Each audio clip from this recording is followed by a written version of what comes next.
What's going on, ladies and gentlemen? It's Daniel, and welcome back to our video. Today, we're going to be ranking the top 100 greatest NASCAR Cup Series drivers of all time. We'll go through 100 to number 1. We'll also have an honorable mention section in this video, as well as the drivers who just barely missed out on the list. So anyways, let's go ahead and just jump straight into it. In the number 100 position, we have Eddie Pagan. Eddie Pagan competed in the NASCAR Cup Series from 1954 to 1963, had 4 wins, 27 top 5s, 38 top 10s, and did that in only 62 starts. Eddie Pagan was one of the pioneers in the sport, competing in the strictly stock series and also in the Grand National Series, and was a driver that had a lot of success. He's known for a flip, but Eddie Pagan had a lot of success in the 1950s and was able to make the list in number 100. In the number 99 position, we have Glenn Wood. Glenn Wood scored 4 wins in the NASCAR Cup Series, had 22 top 5s, 34 top 10s, and had 62 starts. Glenn Wood had all the success, of course, driving for the Wood brothers, and also was a person who was a major engineer for the Wood brothers as well. Glenn Wood had a lot of success, was a great driver in this sport, and accomplished a lot in NASCAR Cup Series history. He's a member for his innovations in this sport with his brother Leonard, and will be remembered for many, many years to come. I believe he's also a NASCAR Hall of Famer as well, but he's a legend of NASCAR. In the number 98 position, we have Billy Wade. Billy Wade scored 4 wins in NASCAR history, had 16 top 5s, 41 top 10s, and did that only in 70 starts. If I'm not mistaken, he's also the original Rookie of the Year winner and actually won the Rookie of the Year honors in NASCAR Cup Series history back in 1964. Billy Wade competed in the NASCAR Cup Series in the 1960s and didn't race a lot, but in a short time, in a short stay in the NASCAR Cup Series, he had a lot of great success in the sport, competed up front, and was a driver that was very, very successful in NASCAR Cup Series history. In the number 97 position, we have Austin Dillon. Austin Dillon currently competes in the NASCAR Cup Series, driving the number 3 for Rich Schultz Racing. Has scored 4 wins, had 22 top 5s, 72 top 10s, and has done that in 352 starts, and the number of starts continues to count. His biggest accomplishments in the NASCAR Cup Series is winning the 2018 Daytona 500 and the 2017 Coca-Cola 600, along with winning at Texas and also winning in Daytona summer race that's a cutoff race before we got into the playoffs in 2022. Austin Dillon, I feel like, is one of the most underrated drivers in NASCAR Cup Series history. Yes, Austin Dillon gets a lot of bad rep and has had somewhat of a bad reputation, but Austin Dillon is a driver who's consistently been a playoff contender and been a front runner for the playoffs at times. Sure, Austin Dillon's had some lucky wins throughout his career, but you got to be in the right position and right time to be up front, and he's had a pretty solid career up to this point, and I can see Austin Dillon jumping higher on this list long term, but Austin Dillon made the list this year because he's had a very solid Cup Series career up to this point, and I think he will continue to be higher up on the list long term, the more success he has in the sport and the more wins he ends up getting. In the number 96 position, we have Michael Waltrip. Michael Waltrip in his Cup Series career scored 4 victories, had 41 top 5s, 133 top 10s, had 784 starts, and has scored 2 Daytona 500 wins, those, of course, coming in 2001 and 2003. Michael Waltrip's biggest specialty is winning at super speedway tracks. He was a very good super speedway racer, ran in front, especially in the DEI era, which is where he made a lot of his career success at. Michael Waltrip, though, does have another big statistic behind him, as he won the 1996 All-Star race as well. Michael Waltrip, while some people will give him a little bit of crap for his grid walks nowadays, Michael Waltrip was a very, very solid driver. While not as good of his brother, which, let's be honest, I don't think anybody was expecting Michael Waltrip to be better than his brother, Michael Waltrip was a very, very solid driver, had a lot of success, especially in the NASCAR Xfinity Series. Of course, back then it was the Busch Series. He had a lot of success and was a driver, had a lot of great success in the NASCAR Cup Series and also in the NASCAR Xfinity Series as well. He deserves the right to be on the list. Also, decent commentator at times. He hasn't been great over the last few years, but still, Michael Waltrip absolutely has earned the right to make the list this year. In the number 95 position, we have Nelson Stacy. Nelson Stacy scored 4 wins in the NASCAR Cup Series, had 13 top 5s and 24 top 10s, and accomplished a lot in only 45 NASCAR Cup Series starts. His biggest accomplishments in the NASCAR Cup Series is winning the 1962 Coca-Cola 600 and the 1961 Southern 500. So 2 of his big wins in the Cup Series have come at crown jewel events. I believe Nelson Stacy either drove for the Holman Moody organization or the Wood Brothers Racing organization, and was very successful in the early 1960s, and was a championship threat and a championship contender in his short stay in the NASCAR Cup Series. He had a lot of success, has earned the right to be here, and deserves to be on this list. In the number 94 position, we have Eddie Gray. Eddie Gray scored 4 wins in the NASCAR Cup Series, had 6 top 5s and 9 top 10s, and only did this in 22 starts. While Eddie Gray did not have any big accomplishments in big races, he did end up winning. He was always up front in the pioneer days of the sport, had a lot of success in the late 1950s, in the mid 1950s as well, in the early days of the Grand National Series. He was an early pioneer, had great success, went on to have a lot of success in the sport, and ends up making the list in 94. In the number 93 position, we have Morgan Shepard. Morgan Shepard is a driver who raced in NASCAR for a very, very long time. He scored 4 wins in the NASCAR Cup Series, has 63 top 5s, 168 top 10s, and did this in 517 starts. Morgan Shepard was really, really good in the 1980s, and a lot of his wins came in the 80s and the 1990s as well, with multiple of his wins coming at Atlanta Motor Speedway as one of the winningest drivers in Atlanta Motor Speedway history. And Morgan Shepard is one of the most underrated drivers, in my opinion, in NASCAR history. He had some success with the Wood Brothers, raced for that team in the late 1990s before switching over to being in the ownership role, and did compete up until the 2014 season, where his last race, if I'm not mistaken, came in New Hampshire in the 33 car for Joe Falk's organization. Morgan Shepard also has times ran the Xfinity Series team and did have some decent success with the Xfinity Series program as well. It's great to see Morgan Shepard still around in the sport to this day. He's always running around the shop and always around. A lot of people have respect for him, and he absolutely is giving people opportunities and shots, and Morgan Shepard absolutely earned the right to be here. In the number 92 position, we have Ken Schrader. Ken Schrader scored 4 wins in the NASCAR Cup Series, has 64 top 5s, 184 top 10s, and had this done in 763 starts. Ken Schrader, in my opinion, is another driver that was clearly underrated. He had a lot of success in the 1980s and the early 1990s, as a lot of success came driving the number 25 car for Hendrick Motorsports. He almost won the 1989 Daytona 500 and dominated that race before getting beat by Darrell Waltrip at the end, but Ken Schrader finished second and was always an underdog and someone who always was up front competing for the championship. Near the end of his full-time career, he drove for the Wood Brothers and was decent with them, but not great with the Wood Brothers near the end of his career. But the pride and joy of Fenton, Missouri, an incredible talent, a great driver in our sport, and absolutely earned the right to make it in the NASCAR list. He absolutely earned the right and will be 92nd on the list. In the number 91 position, we have Joe Nemechek. Joe Nemechek scored 4 wins in the NASCAR Cup Series, had 18 top 5s, 62 top 10s, and did this in 674 starts. While his stats don't look absolutely impressive, you got to think about Joe Nemechek. Joe Nemechek competed with a lot of different organizations, and a lot of organizations he competed with, he had a lot of success. He drove for teams like Hendrick Motorsports and Walma Hendrick Motorsports, drove the 25 car, of course, won in 2003 at Richmond, basically drove in the early days of the SAPCO organization before it became Chip Ganassi Racing, drove the 42 car, his first career win, and also won in the 01 car at MB Motorsports before it became Ginn Racing. Joe Nemechek won, like I said, multiple times. Is also known as a driver who was on the front row many times in his NASCAR career as well. Joe Nemechek also had a lot of success in the Xfinity Series, I believe winning the Xfinity Series championship in the early 1990s as well. His son, of course, is currently competing in the Xfinity Series, that, of course, being John Hunter Nemechek. Joe Nemechek has brought a lot of success to the sport and absolutely made the list, in my opinion. In the number 90 position, we have Parnelli Jones. Parnelli Jones, also known as a driver who's won the Indianapolis 500, competed in the Cup Series for a short period of time, scored 4 wins, had 6 top 5s, 11 top 10s, and did this in 34 starts. One of, I think, Parnelli Jones' wins actually came at Riverside Speedway in the mid-1960s. Parnelli Jones, also, like I said, a legend of the racing world. Like I said, won the 1963 Indianapolis 500 and was someone who competed in every type of form of racing. It didn't matter. He was always able to be very successful and very competitive and be up front on a consistent basis. Parnelli Jones is a legend. He's a great driver in the sport and absolutely made the list, in my opinion. In the number 89 position, we have Herschel McGriff.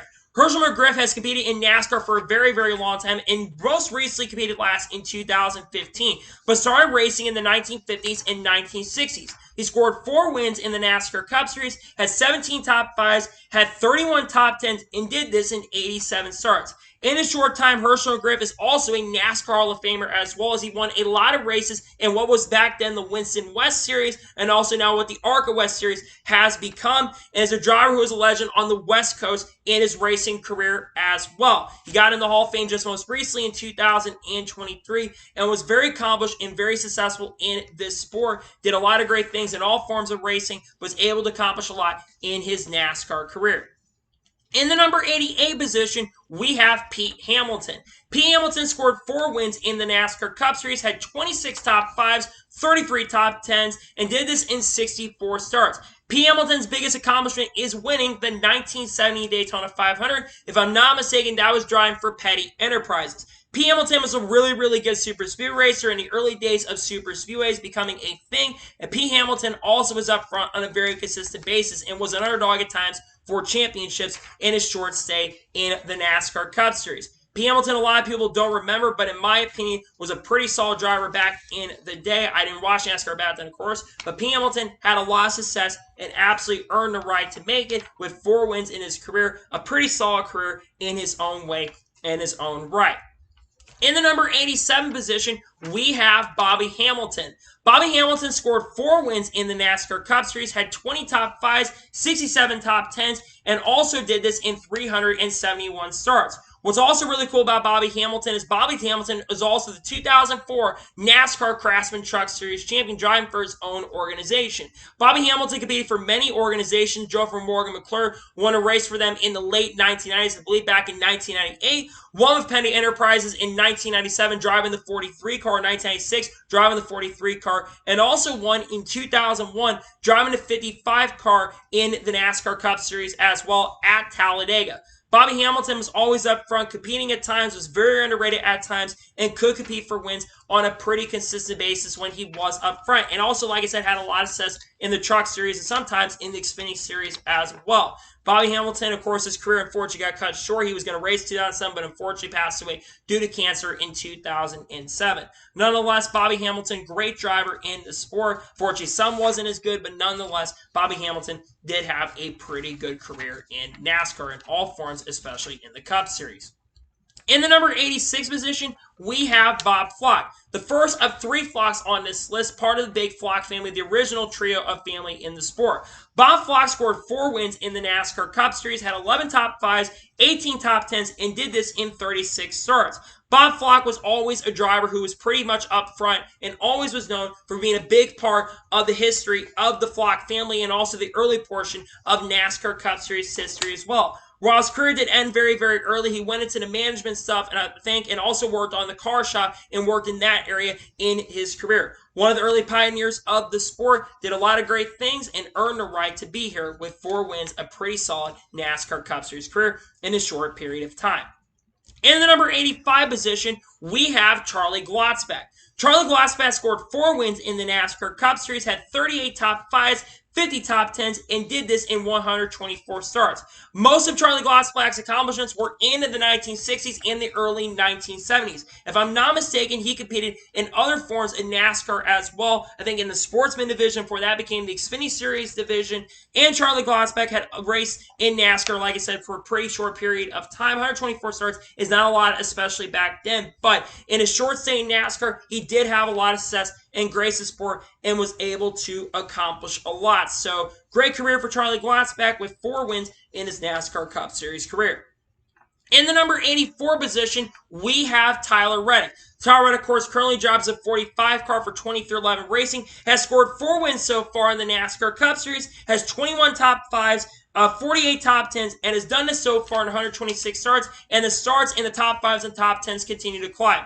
Tyler Reddick's a driver, had a big breakout year in the 2023 season. And also, of course, he's a 2-time NASCAR Xfinity Series champion, winning in 2018 and 2019 as well. He joined 23XI Racing. He's had, like I said, a lot of success already in a short time in his NASCAR Cup Series career. I think Tyler Reddick could definitely win a championship long term, and I think he's going to end up long term being higher on this list on a year-by-year basis. He's going to win a lot of races. He's a very good road course racer. A lot of us thought he was going to win Sonoma, but I think that Tyler Reddick is a driver who's going to bring a lot of success at 23XI and be a big aspect and big help to making a team great, and I think he will one day win a NASCAR Cup Series championship.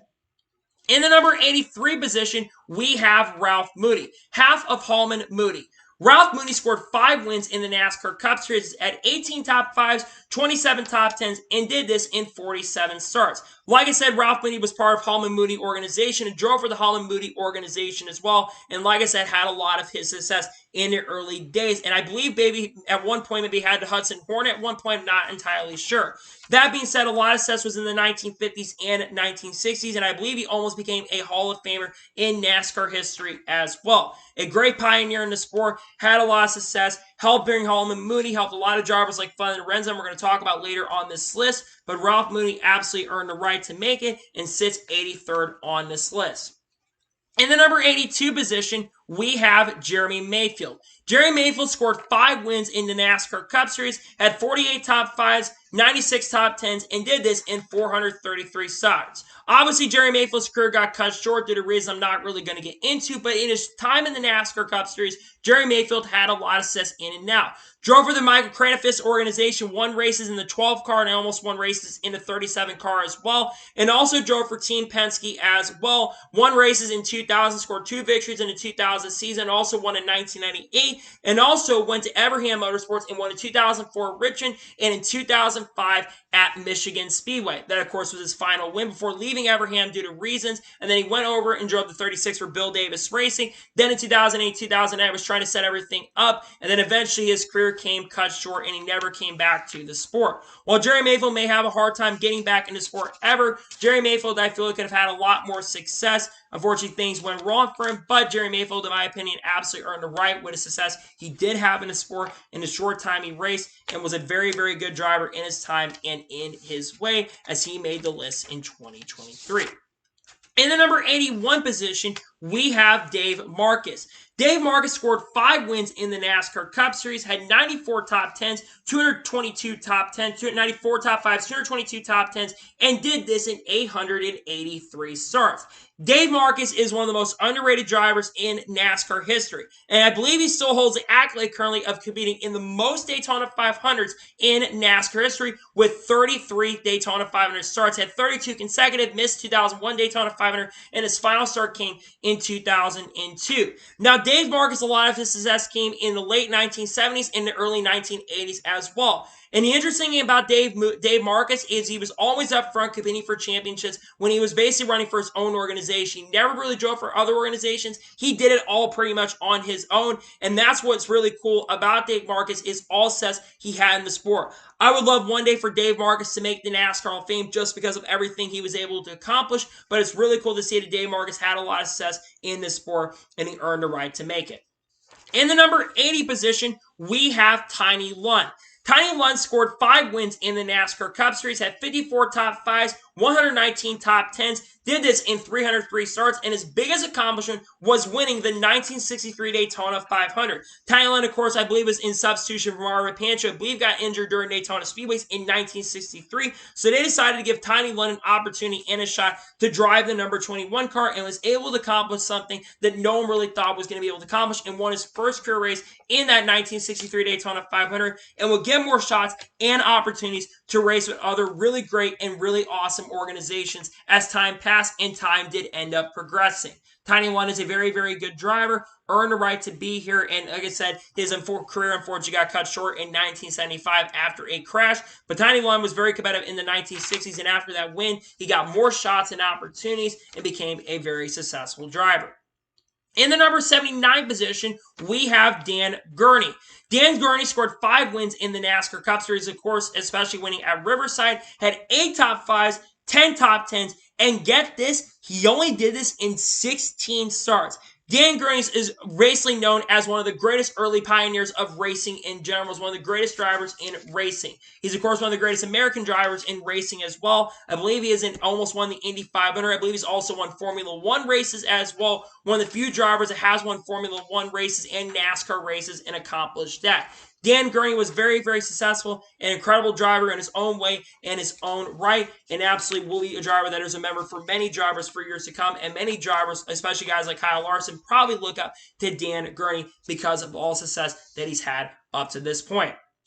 In the number 78 position, we have Ward Burton. Ward Burton scored 5 wins in the NASCAR Cup Series, had 24 top 5s, 82 top 10s, did this in 375 starts. While Warburton did not win a lot in the NASCAR Cup Series, he had some pretty big accomplishments in his career. He won the 2002 Daytona 500 and also won the 2001 Southern 500. And a majority of his big statistics and all of his etiquette and all the stuff he was able to accomplish came driving for the Bill Davis Racing, scoring 2 wins, of course, in 2002, and also won his final career race at New Hampshire as well. Now, Warburton ended his career at that organization in 2003. Then, of course, drove for other organizations, drove the Zero car for Haas CNC in 2004. Then he drove for other organizations in 2005 and 2006 before eventually giving up and ending up retiring at the end of the 2007 season full-time. Then, of course, ran a truck race in 2012, driving the 27 truck at Daytona International Speedway. Warburton was a driver who was never afraid to speak his mind, and someone that is really, really popular, especially on social media to his day. But he was a driver that's very, very successful and always was very, very competitive, regardless of the car he was in. And like I said, Bill Davis Racing was not the greatest organization in the world. So for him to accomplish as much as he did with not a great organization, it tells you everything you need to know how about good of a driver Warburton is, and he absolutely has earned the right to make it in 2023. In the number 77 position, we have Christopher Bell. Christopher Bell is still competing in the NASCAR Cup Series this day in the number 20 car. He has scored 5 wins so far in his NASCAR Cup Series career, has 26 top 5s, 52 top 10s, and has done that so far in 124 starts, and continues to climb the ladder on top 5s, top 10s in starts as well. Christopher Bell, as a driver, really had a breakout year in the 2022 season, scoring 3 wins in the late stages of the year and making it to the championship 4. And in 2023, so far, has scored 1 victory, that, of course, coming at Bristol Dirt. Christopher Bell, in my opinion, of course, also another big accomplishment for him is he won the 2017 NASCAR Craftsman Truck Series Championship, driving a 4 for KBM, and also made the Final Four in 2016, and also made the Final Four in Xfinity in 2018 as well. And I also believe in the 2019 season as well, and nearly won the championships there. Christopher Bell has already accomplished a lot in his young career, won at Bristol Dirt, and I think that Christopher Bell is going to win more races in his time. He also won the Daytona Road Course, which was his first career victory. He's a very solid road course racer, and I think long-term, you're going to see Christopher Bell go higher and higher on this list, and will be winning way more races as he continues to go in his career. It wouldn't surprise you by the end of 2023 if he ends up winning a lot more and getting higher in his career.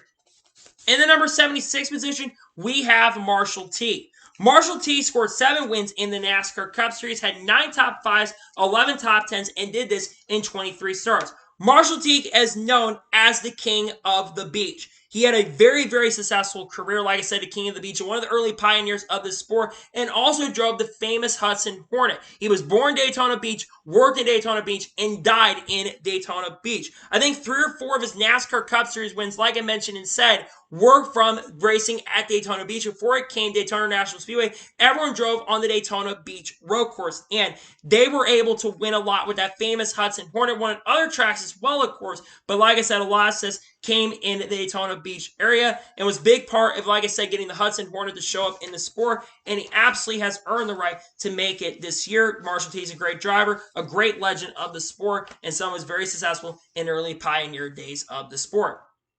In the number 75 position, we have Jim Reed. Jim Reed scored 7 wins in the NASCAR Cup Series, had 38 top 5s, 47 top 10s, and did this only in 106 starts. His biggest accomplishment in the NASCAR Cup Series was winning the 1959 Southern 500. Now, Jim Reed had a very, very short career, but a very, very solid and a very successful career in a short period that he ended up racing. I think his racing career ended either in the 1960s or the early 1970s.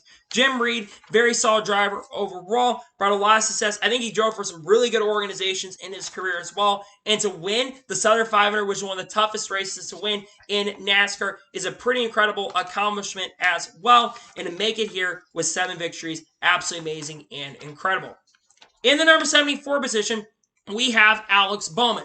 Alex Bowman, of course, currently competing in the NASCAR Cup Series still to this day, driving the 48 car for Hendrick Motorsports. He scored 7 wins, had 31 top 5s so far, has 75 top 10s, and accomplished this in 269 starts up to this point, and those stats that continue to climb as he gets higher up. Alex Bowman, in my opinion, is a driver who had a breakout season in 2021, scoring 4 victories, including winning at Martinsville in the fall. He also won 1 race in 2022 at Las Vegas, but has failed to so far win in 2023. Now, Alex Bowman, I think, is going to win a lot more races in his career, and has shown he can definitely stay up front and be extremely competitive. His first win also came in 2019 at Chicagoland and got the opportunity to drive thanks to substituting for Dale Jr. in 2016. And has taken that number 48 car and competed and done a very, very good job driving that number 48 car, and I think will continue to win a lot more races and continue to be more and more competitive as time goes on. Earned the right to drive for Hendrick and has done a great job driving for Hendrick Motorsports. In the number 73 position, we have William Byron. William Byron also currently competes in the NASCAR Cup Series at this moment, driving the number 24 car for Hendrick Motorsports. William Byron has scored 7 wins in the NASCAR Cup Series, has 33 top 5s, 71 top 10s, and has done this so far in 196 starts, and that number continues to climb. William Byron in 2023 has had a breakout season and is a championship favorite to win this year's championship with already 3 wins, which is tied currently with Kyle Busch in the NASCAR Cup Series. I feel like every year that William Byron has competed in the NASCAR Cup Series, it has only gotten better and way, way more competitive. Now, he also won the Xfinity Series Championship 2017, and a lot of people are going to argue that he should have won the 2016 Truck Series Championship as well. William Byron is going to continue being a long-term driver team. He's got a contract with Hendrick Motorsports through 2025. I think a lot of people look at him as the future Hendrick Motorsports. Obviously, William Byron is not much younger than Kyle Larson, Alex Bowman, or, of course, Chase Elliott. But I think William Byron will win a lot more races and eventually be a champion and be one of the greatest drivers in NASCAR history long-term. In the number 72 position, we have Daryl Derringer. Daryl Derringer scored 7 wins in the NASCAR Cup Series, had 45 top 5s, 79 top 10s, and did this in 181 starts. Daryl Derringer's biggest accomplishment in NASCAR is winning the 1968 Southern 500. Now, Daryl Derringer, a lot would argue that he probably should have won the 1965 Southern 500 and actually had the race lead in that 1965 Southern 500 before he had a mechanical issue and handed the win over to Ned Jarrett. Daryl Derringer was a very big pioneer, competing in the 1950s and the 1960s, and almost won the championship in 1965, finishing second to Ned Jarrett in that championship. He drove for some good organizations, drove for Petty Enterprises, and was always up front regardless of what organization he ended up driving in the 1950s and the 1960s as well. Many are going to remember Daryl Derringer for a lot of his success in the early days. I didn't know much about him before the last year, but I think when you look at his accomplishments, I think he's done a great and incredible job in his short NASCAR career that he ended up competing in. In the number 71 position, we have Jamie McMurray. Jamie McMurray scored 7 wins in the NASCAR Cup Series, has 63 top 5s, 169 top 10s, and had done this in 584 starts. While Jamie McMurray was never always a championship threat and a contender in the NASCAR Cup Series, he always won the big glamour races. In fact, Jamie McMurray in 2010 won 3 pretty big races. He won the 2010 Daytona 500, the 2010 Brickyard 400, and also won the 2010 race at Charlotte, the Fall Charlotte race as well, and almost won the 2010 Coca-Cola 600 as well, which would be 3 big crown jewels had he won that Coca-Cola 600. Jamie McMurray also won in 2002 at Charlotte in substitution for Sterling Marlin at the time. And while, like I said, he wasn't the biggest driver who ended up winning a lot of the big races or be a championship threat, he always won the big races. And Jamie McMurray was a very solid driver. You go back to 2004, especially when he competed for Ganassi, and that year he had one of the best seasons for drivers that never end up making the playoffs, and also was a pretty solid super speedway racer as well. Won a couple races, super speedways, won 3 of his career races came to super speedways, 2 of those at Talladega, and 2 of those at Daytona, and 2 of those at Talladega as well. While not being the most glitz driver in the sport, he was a very, very accomplished driver in his own right and was very, very successful. And also to this day is still doing a fantastic and incredible job in the Fox Sports booth as well. And I hope he gets more opportunity to be in the Fox long term. But he's a very, very good driver in his short career, or his long career, I should say.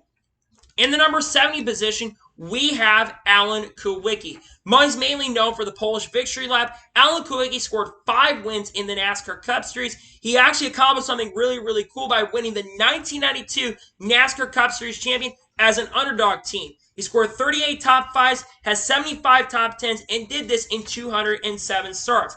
Alan Kulwicki is probably someone who basically kind of invented a lot of great things. He brought a lot of college people into pit road and really updated the pit road rules, and was someone that basically did a lot with a very little and accomplished a lot in a short period of time. Unfortunately, Alan Kulwicki's career cut short in 1993 after a helicopter accident, and I believe in April or in May. Alan Kulwicki was a very underrated driver. I'm not sure if Alan Kulwicki would have been higher on this list if he got more wins. I don't know how many more wins that Alan Kulwicki would have gotten in his career. I think he's absolutely someone who was underrated. He pulled off the underdog story. He had a lot of great drivers competing for that 1992 championship. Davey Allison, Mark Martin, Harry Gant was in that conversation. Kyle Petty was also in that conversation. Also, Bill Elliott was in that conversation. But at the end of the day, he was the one who went on to win that championship. Also, had a really awesome Hooter sponsorship as well. Accomplished a lot of great things in NASCAR and also did a lot of great things overall for the sport as well and absolutely earned the right to be here.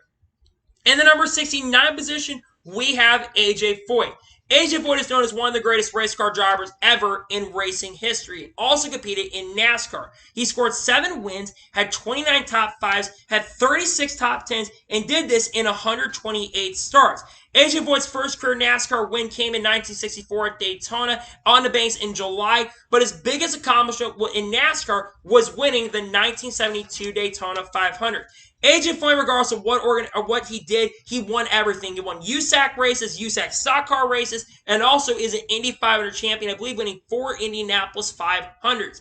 A.J. Foyt is one of the greatest race car drivers of all time. And to have 7 wins in your career in NASCAR is amazing and absolutely incredible. While not mainly competing in NASCAR, competing in USAC a lot of times, we saw A.J. Foyt every time came over. He did a lot of great things, accomplished a lot in this sport, and is someone that absolutely was great for NASCAR overall and absolutely one of the greatest race car drivers ever and also one of the greatest NASCAR drivers ever. In the number 68 position, we have Kyle Petty.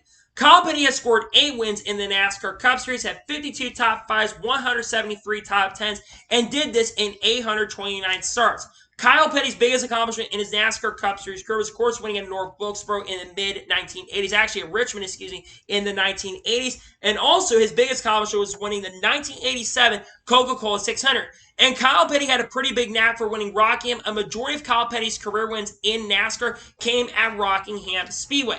Now, a lot of people think of Kyle Petty and don't think Kyle Petty's a great driver. When you actually look at Kyle Petty and he delved into Kyle Petty's career, while not as good as his father, Kyle Petty was actually a very, very solid driver in the 1990s. And I talk about this with Alan Kulwicki. He was one of the drivers who was part of that legendary battle in 1992 and was really a big part of why Sapco and Chip Ganassi a little bit was around, because if Felix Vaz hadn't come in and had success with Kyle Petty, I don't know if Chip Ganassi ever comes into the sport. Kyle Petty, and also he was not supposed to go as long as he did in the NASCAR Cup Series. Well, he was actually supposed to retire from full-time racing in 2000, but unfortunately Adam Petty had passed away his son, so he ran in his memory and ran near the end of his career and was never the same driver. Kyle Petty has also been a decent commentator in his time as well in NASCAR history, and I think Kyle Petty earns the right, had 8 wins. He's someone that could have won a championship, nearly did in 1992, and was a very solid driver in his own right. I think Kyle Petty absolutely deserves a lot more respect and credit that he has gotten in his career, and he absolutely was a very, very solid driver in his career, especially in the 80s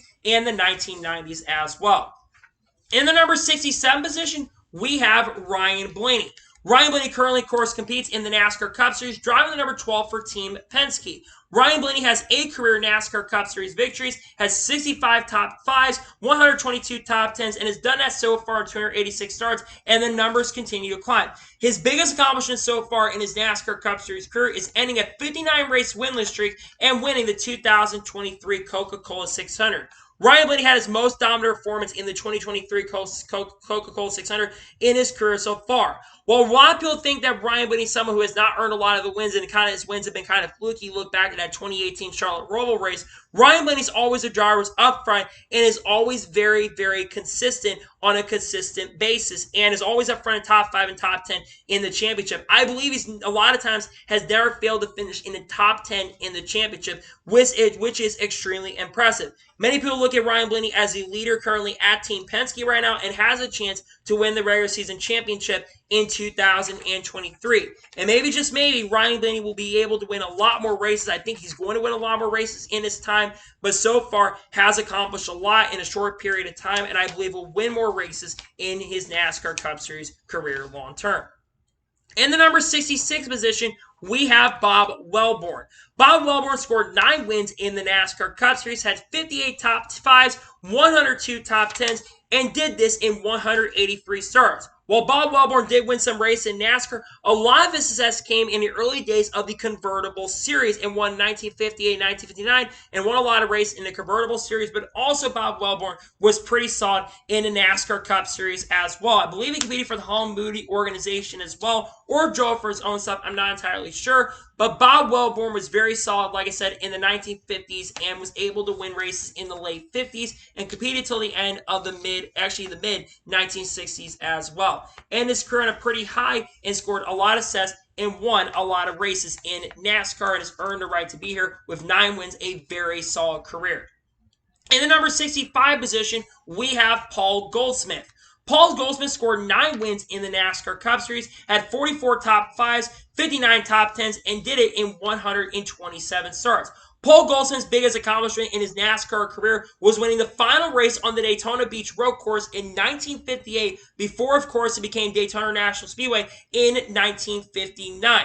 Paul Goldsmith, I believe, was one of the drivers who may have driven the famous Hudson Hornet and was very solid on the Daytona Beach as well. And he also was a legend of motocross racing as well, being in the AMA Motocross Hall of Fame. I believe being the only driver who won races in the NASCAR Cup Series to also be a driver who made the Motocross Hall of Fame as well and competed in Europe and competed in a lot of great things. Was also a fighter pilot as well in World War II, competed in NASCAR in the 1950s and early 1960s, and went on to win some pretty solid races back in his day and absolutely made it.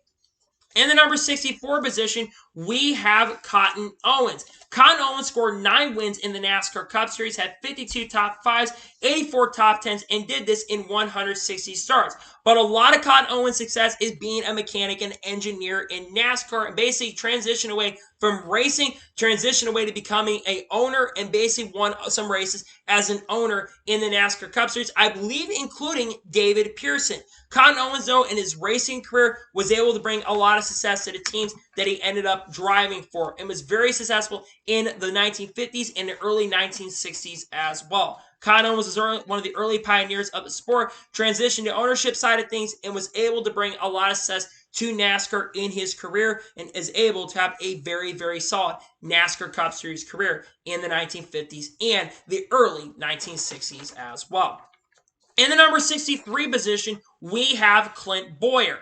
Clint Boyer scored 10 wins in the NASCAR Cup Series, had 82 top 5s, 226 top 10s, and did this in 541 starts. A lot of people, when they think about Clint Boyer, is how crazy and silly he can be in the Fox Sports booth. When you actually look at Clint Boyer's career in the NASCAR Cup Series, Clint Boyer had actually a very, very good NASCAR Cup Series career and a very solid career. He won races with Rich Choate Racing, almost won the championship in 2007. Obviously, Jeff Gordon and Jimmy Johnson were better, but he finished third in the 2007 championship. He also won the 2008 Richmond race, won multiple races at New Hampshire back in 2007, also in 2010. And also, he was in potential to win the championship for Michael Waltrip Racing. Before he went over to Michael Waltrip Racing, Clint Boyer was not that great. That team was not that great. I'm talking about Michael Waltrip Racing. They were not that great. They were kind of mediocre with David Rudiman and Martin Truex. But the year that Clint Boyer goes over, he becomes a championship threat and a contender in 2012 and had a shot to beat Keselowski in 2012, but got wrecked and ended up finishing third or fourth in that championship season. Clint Boyer, very good. I know he's been controversial in the booth in the past, but I think Clint Boyer definitely deserves a lot of respect for all he accomplished. Also won the 2008 NASCAR Xfinity Series Championship as well. Like I said, won races with Rich Choate Racing and did accomplish a lot in this sport and definitely was very, very successful in his short career in that. Well, not short, pretty long career. I know it ended off not on the greatest note. Also had a pretty good rejuvenating career with basically Stewart-Haas Racing. Helped that team grow and helped develop a team and helped the Ford team become a very accomplished team near the end of his racing career as well. And then transition up to the Fox Sports booth. In the number 62 position, we have Donnie Allison. Donnie Allison scored 10 wins in the NASCAR Cup Series, has 78 top 5s, 115 top 10s, and did this only in 242 starts. The biggest accomplishment for Donnie Allison in the NASCAR Cup Series is winning the 1970 Coca-Cola 600, but I think a lot of people think that he almost won that 1979 Daytona 500. Him and Cale Yarbrough were battling for the win. He drove that one Tropic car, and of course we saw Cale Yarbrough drive the 11 car for Junior Johnson. Obviously, most people remember Donnie Allison for the big fight that happened in 1979 between him, Bobby Allison, and of course Cale Yarbrough, who were basically, Allison's basically versus Cale Yarbrough. But Donnie Allison was very, very good and basically got into racing a little bit later than his brother ended up getting into. And for a very solid and short career, he did have a pretty solid career. And to win the Coke 600, that's a tough race to end up winning. So for him to end up doing that, I think is phenomenal and absolutely incredible. I believe he's also part of the Motorsports Hall of Fame as well, which if you make the Motorsports Hall of Fame, that before the NASCAR Hall of Fame came into play, that was the biggest accomplishment that you could end up doing in racing. And Donnie Allison earned the right to be here and did a lot of great things in the sport, driving for some solid teams and for some solid drivers as well. I think he drove for Haas Ellington's team back in the day and was a very solid driver in the 1970s and the early 1980s. In the number 61 position, we have Sterling Marlin. Sterling Marlin scored 10 wins in the NASCAR Cup Series, had 83 top 5s, had 216 top 10s, and did this in 748 starts. Sterling Marlin's biggest accomplishment in his NASCAR Cup Series career was winning back-to-back Daytona 500s in 1994 and 1995, and those were actually, I believe, his first two career NASCAR Cup Series wins. Sterling Marlin accomplished a lot. He won with Morgan McClure and also ended up eventually being a big factor, really helping Chip Ganassi Racing get an early success in 2001 and 2002. Unfortunately for Sterling Marlin, his career basically kind of started going away after a very bad wreck at Kansas in 2002, where he was in the championship hunt. And many people do believe that Sterling Marlin should have been up front and up there contending for the championship, but that bad wreck ended up happening after suffering a wreck about a week or two earlier at Richmond. That, I think, hurt him and kind of cost his career from being good. He still was very solid after he came back, but was never the same driver. That being said, Sterling Marlin was very, very good. We know that he's had some issues of the Parkinson's stuff, which is really, really awful. I think a really awful thing that ended up happening to him. But I think he still races to this day, which is really, really incredible to see. Sterling Marlin was a very solid driver who could have had more. He's kind of a big what-if story. Also won a lot of races at Darlington as well and won some big super speed races in his career as well. And like I said, won at Darlington back in 2002, which was unfortunate. A lot of us didn't think this at the time, but it was basically his final career Cup win in 2002. In the number 60 position, we have Dick Rathman. Dick Rathman scored 13 wins in the NASCAR Cup Series, has 69 top 5s, has 79 top 10s, and did this in 129 starts. Dick Rathman had most of his success early pioneer days of the sport. And basically, like I said, had a short career, but a lot of success came in the mid-1950s and almost won the championship, I think, in 1956 or in 1957.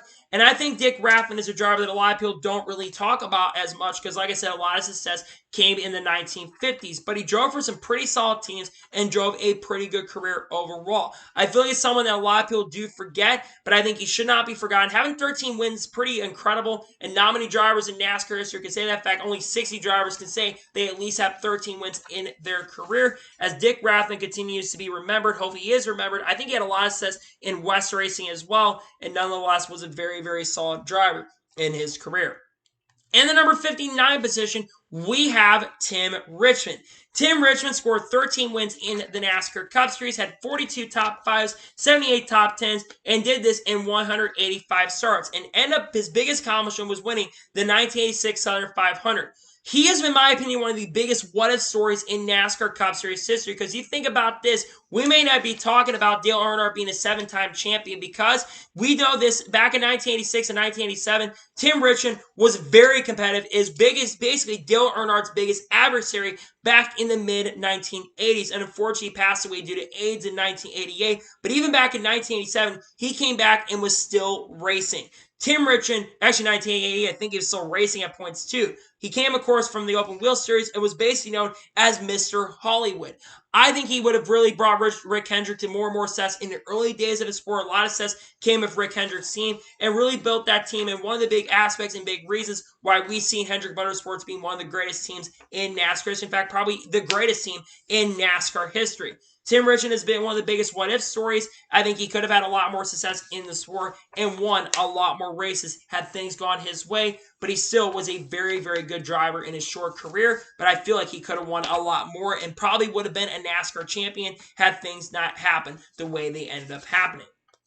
In the number 58 position, we have Leroy Yarbrough. Leroy Yarbrough scored 14 wins in the NASCAR Cup Series, had 65 top 5s, had 92 top 10s, and did it in 198 starts. Leroy Yarbrough's biggest accomplishment is being the first driver to win the Triple Crown back in 1969. He won the Daytona 500 that year, he won the Southern 500 that year, and won what was back then the World 600, which is now, of course, the Coca-Cola 600. Leroy Yarbrough's basic career got cut short, and sadly, we know the really dark tale of Leroy Yarbrough's career. But when he raced, he was a big factor to why we saw teams like Junior Johnson. One of the big early roles happened. Junior Johnson's team become a really, really great team before Kel Yarbrough came into play and took over and brought that team to a lot of success. Like I said, Leroy Yarbrough had a really, really dark past in his career, but when he was a racer, he was always up front and extremely competitive in the 1960s and actually in the 1960s, really had a lot of success, and also was a driver who competed in the Indy 500 because a lot of drivers back then competed in the Indy 500 as well. Leroy Yarbrough accomplished a lot, did a lot of great things in the sport, and was great for the sport. Sadly, we know about the dark past, but we know Leroy Yarbrough was a very solid and a very successful driver. In the number 57 position, we have Dick Hutcherson. Dick Hutcherson scored 14 wins in the NASCAR Cup Series, had 64 top 5s, 73 top 10s, and did this only in 103 starts, meaning he had about a 70% top 10 ratio, which is really, really good to see. 70% top 10s. Not many drivers can say they had that in their careers. Dick Hutcherson had a lot of success in the mid-1950s, and in a very short period of time, many of his wins came in that short period of time in the mid-1950s. I think he only ran for like 6 or 7 years. It really, like I said, ran in a very short period of time. But in that short period of time, he went balls to the wall and was very, very successful. And like I said, to be 14 wins is very, very good. That's a career I think some people could say that's borderline Hall of Famer career, in my opinion. And to be there in 57th, great to see him make it and have 14 wins is very, very good and a very great accomplishment for Dick Hutcherson. In the number 56 position, we have Swerving Irvin, that of course being Ernie Irvin. Ernie Irvin scored 15 wins in the NASCAR Cup Series, had 68 top 5s, 124 top 10s, had 313 starts, and which only did that at 313 starts. Now, Ernie Irvin's biggest accomplishment in his NASCAR Cup Series career was winning the 1991 Daytona 500, driving for Morgan McClure, which I believe might have been his first or second big win for the Morgan McClure organization. Ernie Irvin's a what-if story as well. Not the biggest what-if story, but I think he's a major what-if story because Ernie Irvin, unfortunately, in 1994 was competing with Dale Earnhardt for that championship and was Dale Earnhardt's biggest adversary in 1994. But unfortunately, Ernie Irvin had that really scary wreck in 1994 in Michigan that nearly cost him his life. But then in 1997, he came back driving for Robert Yates Racing and went on to win the 1997 Michigan race, which of course would be his final win before his career cut short in 1999. His final race, I believe, being the Frontier at the Glen, which of course was a race at Watkins Glen. Ernie Irvin, like I said, is one of the biggest what-if stories in NASCAR Cup Series history. I think he could have been up there competing with Dale Earnhardt for that championship that year. Did a lot of great things with the Morgan McClure organization. Was one of the biggest people that really brought the Morgan McClure team up to speed and up to par and was a very, very solid driver. He was able to accomplish a lot in his short time in the sport and was able to bring a lot of success. He's also part of that West Coast Hall of Fame. I don't know if he's in the Hall of Fame, NASCAR Hall of Fame, but I really hope one day we do get to see Ernie Irvin make the NASCAR Hall of Fame in the future. In the number 55 position, we have Marvin Panch. Marvin Panch scored 17 wins in the NASCAR Cup Series, had 96 top 5s, had 126 top 10s, and did this in only 216 starts. Marvin Panch's biggest accomplishments are winning the 1961 Daytona 500 and, of course, winning the 1966 Coca-Cola 600. Marvin Panch competed for the illustrious Wood Brothers Racing organization. He was one of the early drivers who was very successful at the Wood Brothers organization. And he was very good in the 1960s and always was a championship threat and a championship contender. He accomplished a lot in the sport of racing and accomplished a lot for many great organizations and many great teams in this time. You think about Marvin Panch, he's a great driver, historically really, really great in the 1960s, and I think he won some pretty big other races as well. Almost won race at Darlington, almost won races at other tracks at the time, and accomplished a lot in a short period of time, and accomplished a lot of great things, and ends up making the list in the 55th position. Great career for Marvin Panch in NASCAR. In the number 54 position, we have Party Boy Curtis Turner. Curtis Turner scored 17 wins in the NASCAR Cup Series, had 54 top 5s, 73 top 10s, and did this only in 184 starts. Curtis Turner's biggest accomplishments at times was competing in the convertible series and winning races and contending for championships there, but his biggest accomplishment in the Cup Series was winning the 1956 Southern 500. Now, Curtis Turner was known as the Outlaw, and he never was out there to compete for championships. The only thing that Curtis Turner wanted to do was win NASCAR Cup Series races, and was really at the time the first driver who really became extremely popular in the early days of NASCAR, and was one of the people, if you knew Curtis Turner was going to be in the NASCAR Cup Series field, you were going to want to tune in and you were going to want to show up to the racetrack. And Curtis Turner was an early pioneer. I think he drove for Holman Moody back in the day and was an early pioneer in this sport. Curtis Turner accomplished a lot of great things, won 17 races, didn't race a lot in the Cup Series, but when he did, he was always up front, always someone who was willing to give it up, was very aggressive, and knew how to accomplish a lot of great things and bring the party atmosphere and bring the people out to the racetrack. And he absolutely made it in that year and accomplished a lot of great things in NASCAR. Didn't win championships, but hey, you know what? He wasn't there to win championships. He was out there to compete for wins and compete and to win races in his career. In the number 53 position, we have Kasey Kahne. Kasey Kahne scored 18 wins in the NASCAR Cup Series, had 93 top 5s, 176 top 10s, and did this in 529 starts. Kasey Kahne accomplished a lot in the sport. He won 3 Coca-Cola 600s, those coming in 2006, 2008, and 2012. And also, he won the 2017 Brickyard 400, which was his final NASCAR Cup Series win of his career up to this point.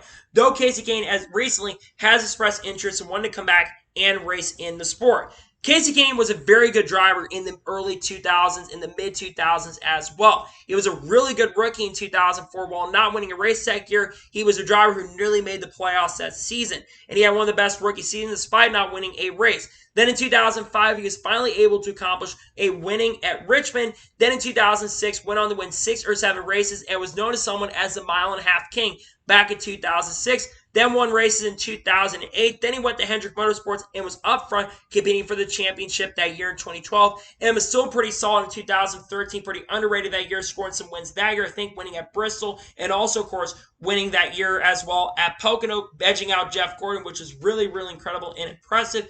Then he won in 2014 at Atlanta. And like I said, his final win in the NASCAR Cup Series came into the 2017 at the Brickyard 400. Unfortunately, his career got cut short. He was likely going to retire anyways at the end of 2018, driving for the Levine Family Racing Organization. Now, a lot of people feel like that Kasey Kahne is someone that didn't do a lot, but Kasey Kahne did a lot in his career. He was always up front, always competitive, was really good in the early days, wasn't as good near the end, but Kasey Kahne was still a very, very great driver in NASCAR and was able to accomplish a lot and accomplish his goals, which is being up front, competing for wins, and being competitive and winning some pretty big races. Almost won Daytona 500s, won a lot of Xfinity Series races, and you look at his Truck Series days, he's one of the greatest truck drivers, and you look at it as he won, I think, in like 4 starts in trucks. He won 3 of those. So he was great in the Truck Series as well, but also great in his short stay in the NASCAR. Well, not a short stay, but his incredible stay in a illustrious career as he made the list.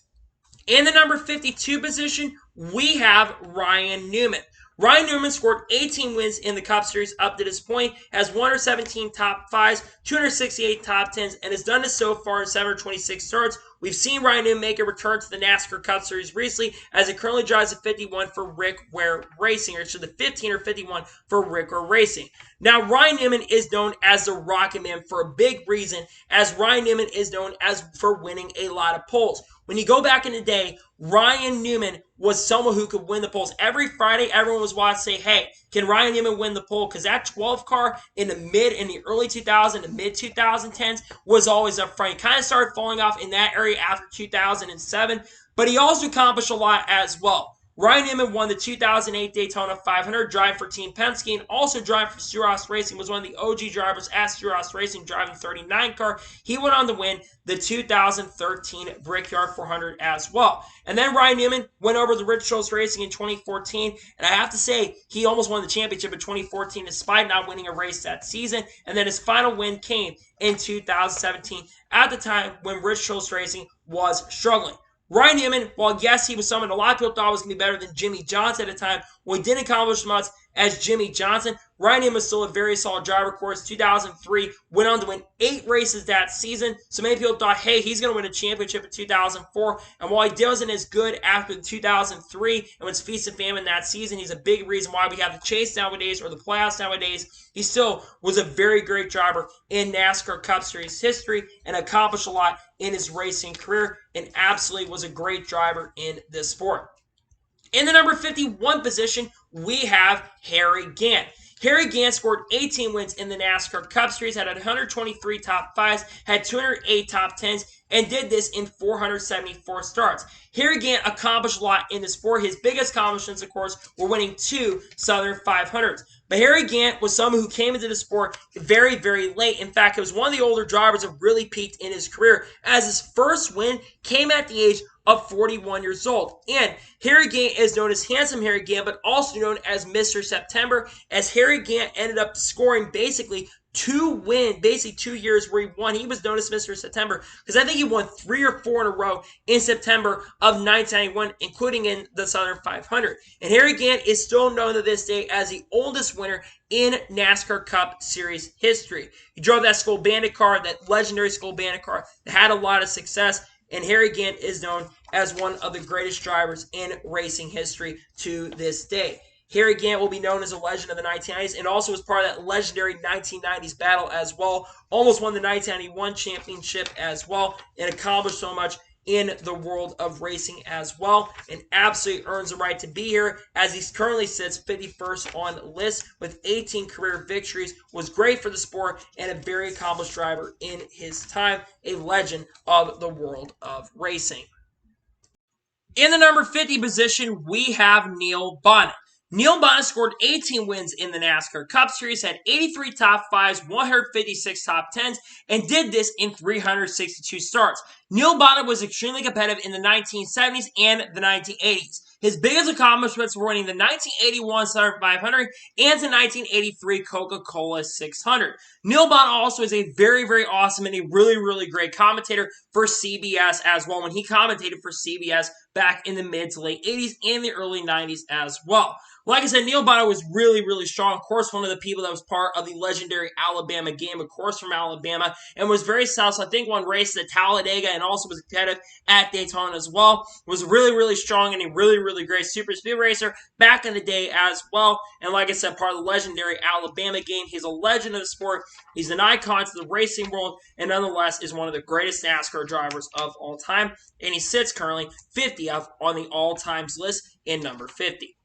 In the number 49 position, we have Geoff Bodine. Geoff Bodine scored 18 wins in the NASCAR Cup Series, had 100 top 5s, 190 top 10s, and did this in 575 starts. Geoff Bodine's biggest accomplishment was winning the 1986 Daytona 500. Now, Geoff Bodine has a big significance in NASCAR history because he got his first career Cup Series victory, I believe, driving for Hendrick Motorsports. And had he not won by the time what is called All-Star Racing, had he not won that Martinsville race in 1984, Hendrick Motorsports more than likely would not have been around to this day, been the top organization in NASCAR history. So Geoff Bodine played a major significant role in making history in NASCAR. He won with a lot of really great teams, won with the 15 team back in the early 1990s, was a championship contender in the early 1990s, especially in the 1993 season. And Geoff Bodine, like I said, played a major significant part of making Hendrick Motorsports good in the mid 1980s and late 1980s as well. Came into sport in that legendary rookie class in 1979 with really great drivers, especially drivers like Terry Labonte, and was very successful in his day in the 1980s and the 1990s, and also was a driver owner at one point in the mid 1990s, especially 1985 and 1996, actually 94 I should say, and won a lot of races, was extremely competitive that season, but was very consistent that year and had a lot of DNS, finished like 18th or 19th in the points, despite the fact that he did end up basically winning 3 or 4 races that year. He did struggle that season, but Geoff Bodine still nonetheless is one of the greats of the sport.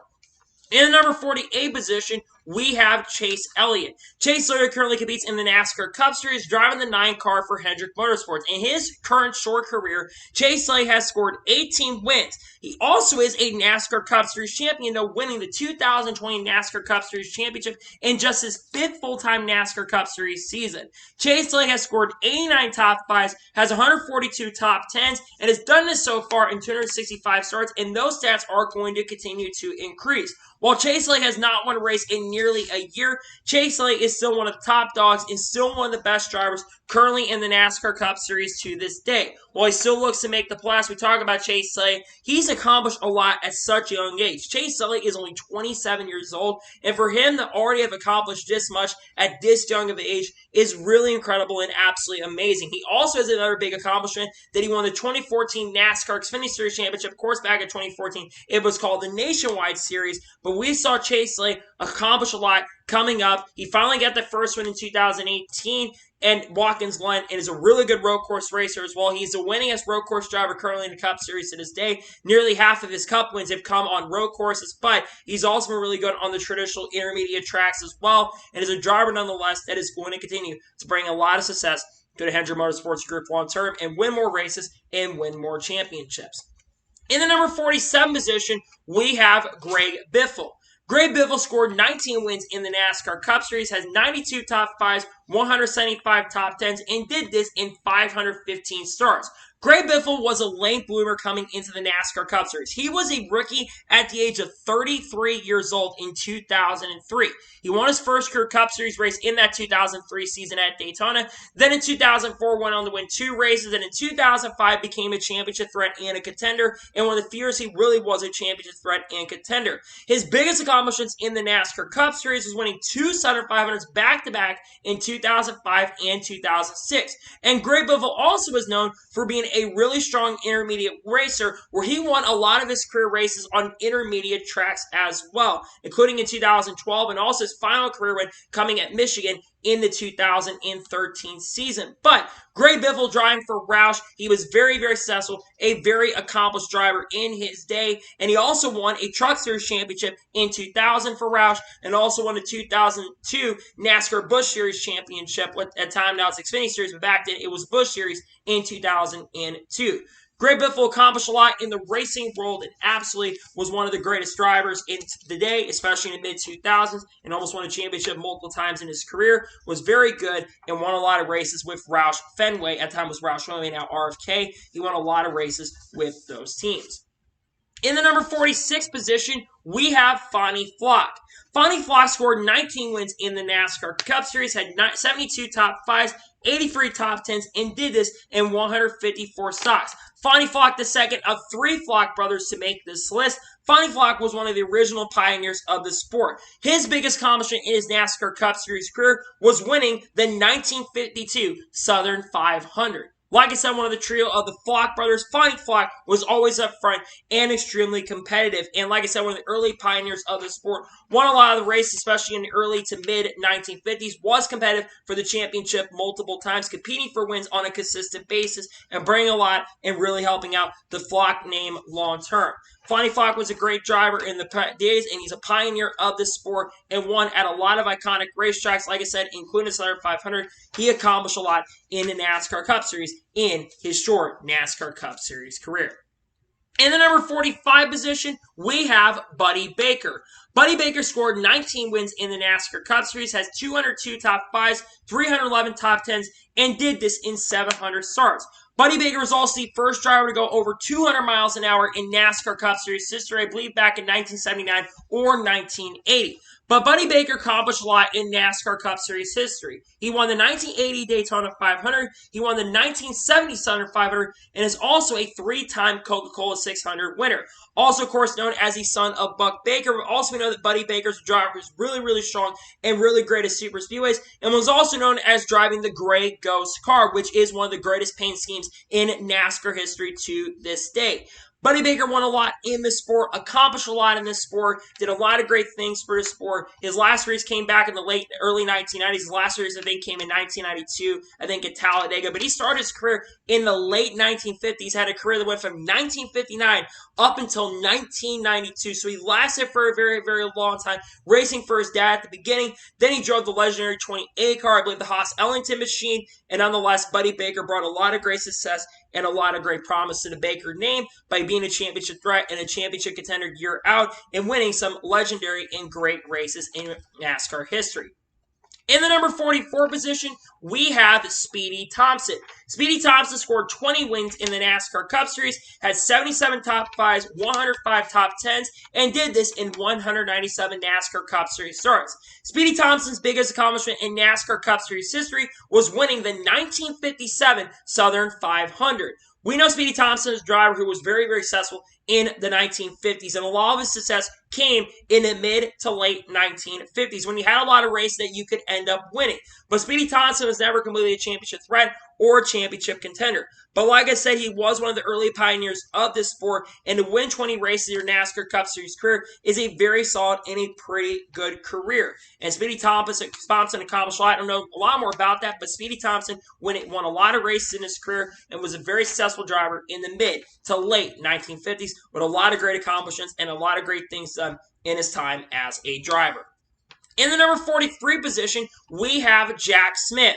Jack Smith scored 21 wins in the NASCAR Cup Series, had 95 top 5s, 142 top 10s, and accomplished this in 264 starts. Jack Smith's basically career went from the mid-1950s to the 60s. He actually started his career in the late 1940s. Actually, it was one of the early pioneers of the sport, but accomplished a lot of his goals in the 1950s and the 1960s, and was very, very successful. He actually was the original winner of the first Bristol race in 1961, but he gave up the win to his good friend Donnie Allison, and his last one came in the mid-1960s. He's also very successful in the Sportsman Series as well, won a lot of races there, and was always up front and consistent on a week-by-week basis when he raced in the NASCAR Cup Series. A very successful career. Many people would agree with me, and Jack Smith absolutely has earned the right to make it. He's an absolute legend of the sport and accomplished a lot in NASCAR history. In the number 42 position, we have Jeff Burton, also known as the Mayor. Jeff Burton scored 21 wins in the NASCAR Cup Series, had 134 top 5s, 254 top 10s, and did this in 695 starts. Jeff Burton was a very, very consistent driver back in his day, especially in the late 1990s, where a majority of his success came in NASCAR Cup Series history, driving that legendary number 99 car, the Citgo Ford, and won a lot of races. He won the 1999 Southern 500, and he also is a two-time Coca-Cola 600 winner, winning the 1999 and the 2001 editions. Jeff Burton also had a late career resurgence in the mid-2000s, where he ended up winning one race in 2006, driving for Richard Childress Racing after he kind of fell off near the end of his career at Roush Fenway Racing. He eventually went over to RCR and became a very solid driver and an underdog for the championship that season, though Jimmy Johnson was going to be very, very tough to beat. But Jeff Burton also had one win in 2007, winning at Texas, and in 2008, he went on to win two races, those coming at Bristol and Charlotte in the fall, which would be his final win. Jeff Burton had a pretty decent run after that. He won didn't win any more races, but Jeff Burton was pretty consistent. I think he made the playoffs in 2010 and did have some pretty good stats when RCR was kind of starting to fall off. Nowadays, Jeff Burton is a driver who is very, very good in the booth with NBC, but back in the day, he was a very, very clean and very respectful driver and accomplished a lot in his time in NASCAR history. In the number 41 position, we have Davey Allison. Davey Allison scored 19 wins in the NASCAR Cup Series, had 66 top 5s, 92 top 10s, and did this in 191 starts. Davey Allison is absolutely one of the biggest what-ifs in NASCAR history. He could be the biggest what-if because Davey Allison was a very, very solid and a really good driver in the 1980s and 1990s, and had he not passed away in that helicopter or that plane crash, he might have been a driver that could have won multiple championships in NASCAR Cup Series history. Davey Allison's biggest accomplishments in his short period of time was winning the 1992 Daytona 500 in a photo finish, I believe maybe with Morgan Shepard, and also winning the 1991 Coca-Cola 600 as well.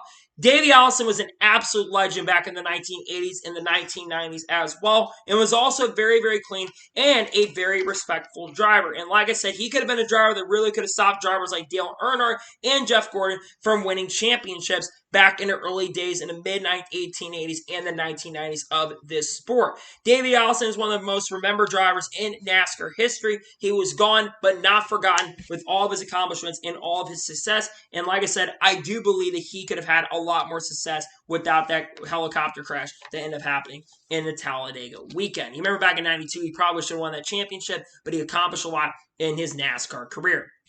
In the number 40 position, we have Kyle Larson.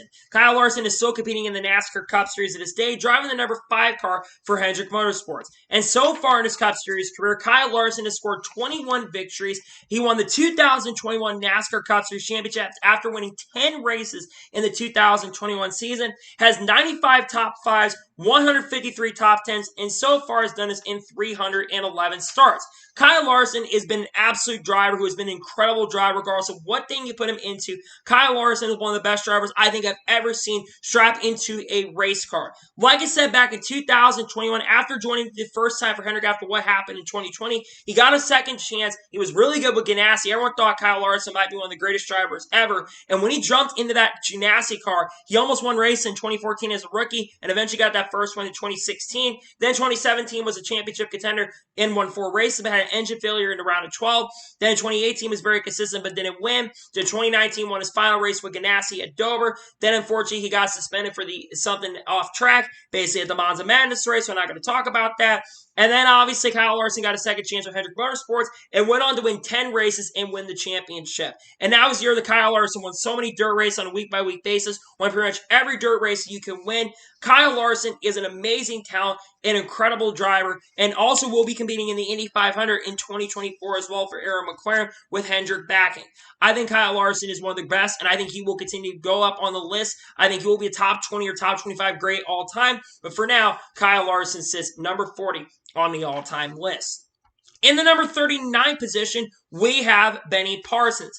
Benny Parsons scored 21 wins in the NASCAR Cup Series. He won the 1973 NASCAR Cup Series Championship. He has 199 top 5s, 283 top 10s, and did this in 526 starts.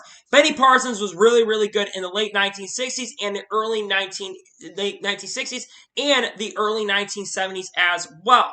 In that championship, he only finished in the top 10 once, but he had other really big accomplishments in this sport. He won the 1975 Daytona 500 and also won the 1980 Coca-Cola 600 as well. And to top that off as well, Benny Parsons, while being a legend on the racetrack and winning a lot of races and being, I believe, a NASCAR Hall of Famer, Benny Parsons is also a legend in another way. He was a legend in the commentary booth. One of, in my opinion, the greatest commentators to ever get into the booth. He did an amazing job. He always brought energy and always brought excitement, whether it was with ESPN or whether it was NBC. He always did an amazing and incredible job and brought the energy and brought the excitement to the NBC booth for many years and also the TNT booth as well. He accomplished so much so on the track, accomplished a lot, drove for multiple teams, and did a very, very good job in his career, and definitely was one of the best drivers in NASCAR Cup Series history. In the number 38 position, we have Bobby Labonte. Bobby Labonte's NASCAR Cup Series career scored 21 victories. He won the 2000 NASCAR Cup Series Championship, had 115 top 5s, 203 top 10s, and ended up having 729 starts. Bobby Labonte was a very, very good driver. Like I said, won the 2000 championship, and is someone that really came in his own in the late 1990s. He had most success from about the mid-1990s up until the early portions of the 2000s. Bobby Labonte's biggest accomplishments were winning the 1995 Coca-Cola 600, which might have been his first career win in the NASCAR Cup Series, and in 2000 won the Brickyard 400 and the Sauter 500 in the same season.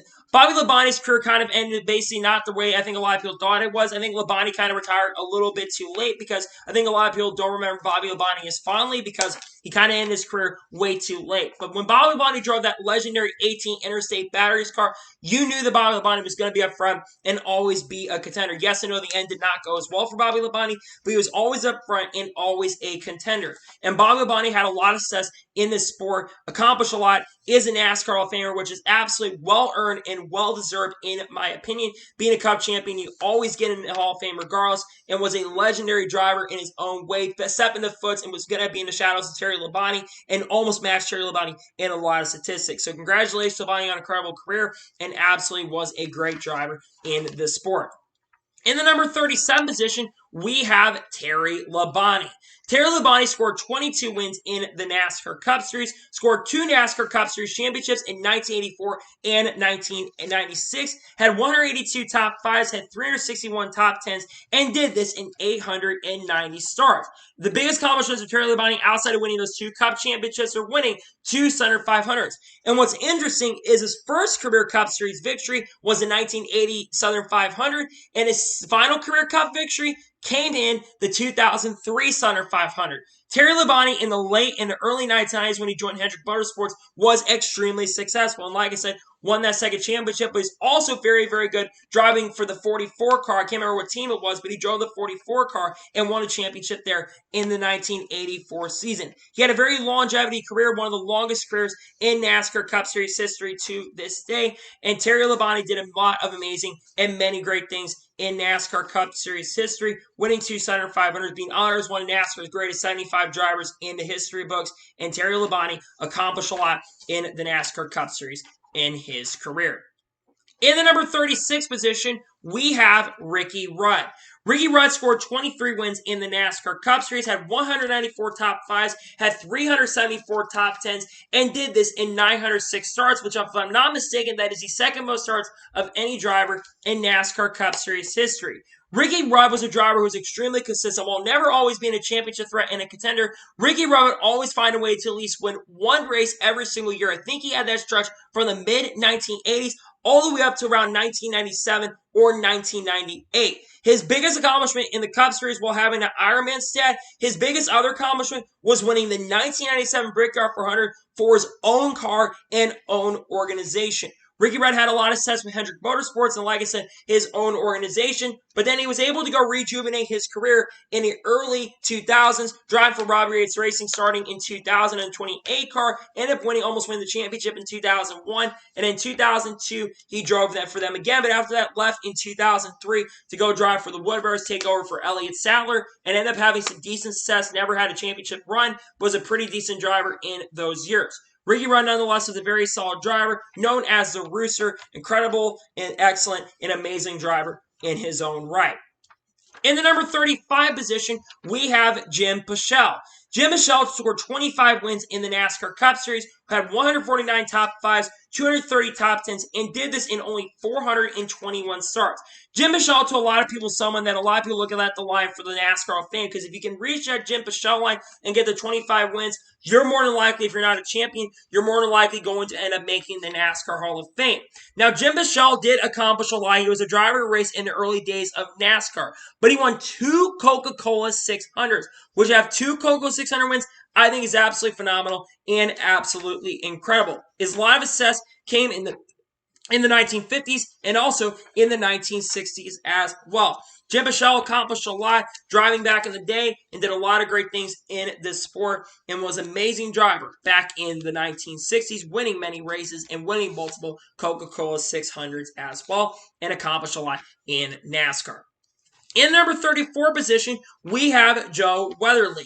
Joe Weatherly scored 25 wins in the NASCAR Cup Series. He won 2 NASCAR Cup Series championships in the 1960s, had 105 top 5s, 153 top 10s, and did this in 230 starts. Joe Weatherly's career got cut short due to a crash, I think, at Riverside Speedway. If he didn't have that crash, I think he would have been a driver that would have won a lot more races than he ended up accomplishing in his NASCAR Cup Series career. But Joe Weatherly is an absolute icon to the racing world in the early 1960s. And like I said, accomplished a lot in the early days of this sport, winning many races, being a championship threat, being a championship contender, and was a driver that did an amazing and incredible job back in the day. Competed with Richard Petty for championships back then and was always up front and always a contender for wins and for championships as well. And was able to win 2 championships, which is really great. And also, of course, is a NASCAR Hall of Famer and has earned the right to be one of the greatest drivers in NASCAR Cup Series history.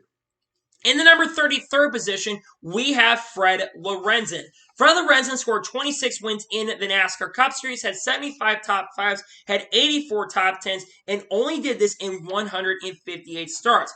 Fred Lorenzen, it was a really, really good driver, drove the legendary number 28 car, the Hallman Moody car, and was the first driver, I believe, to win $100,000 in a given season. Fred Lorenzen also accomplished a lot. He won the 1965 Daytona 500, is also a two-time Coca-Cola 600 winner as well. Fred Lorenzen also, I think, at times competed in Indy 500, but a lot of his success, like I said, came driving that legendary Hallman Moody car to the victory lane and to the checkered flag as well.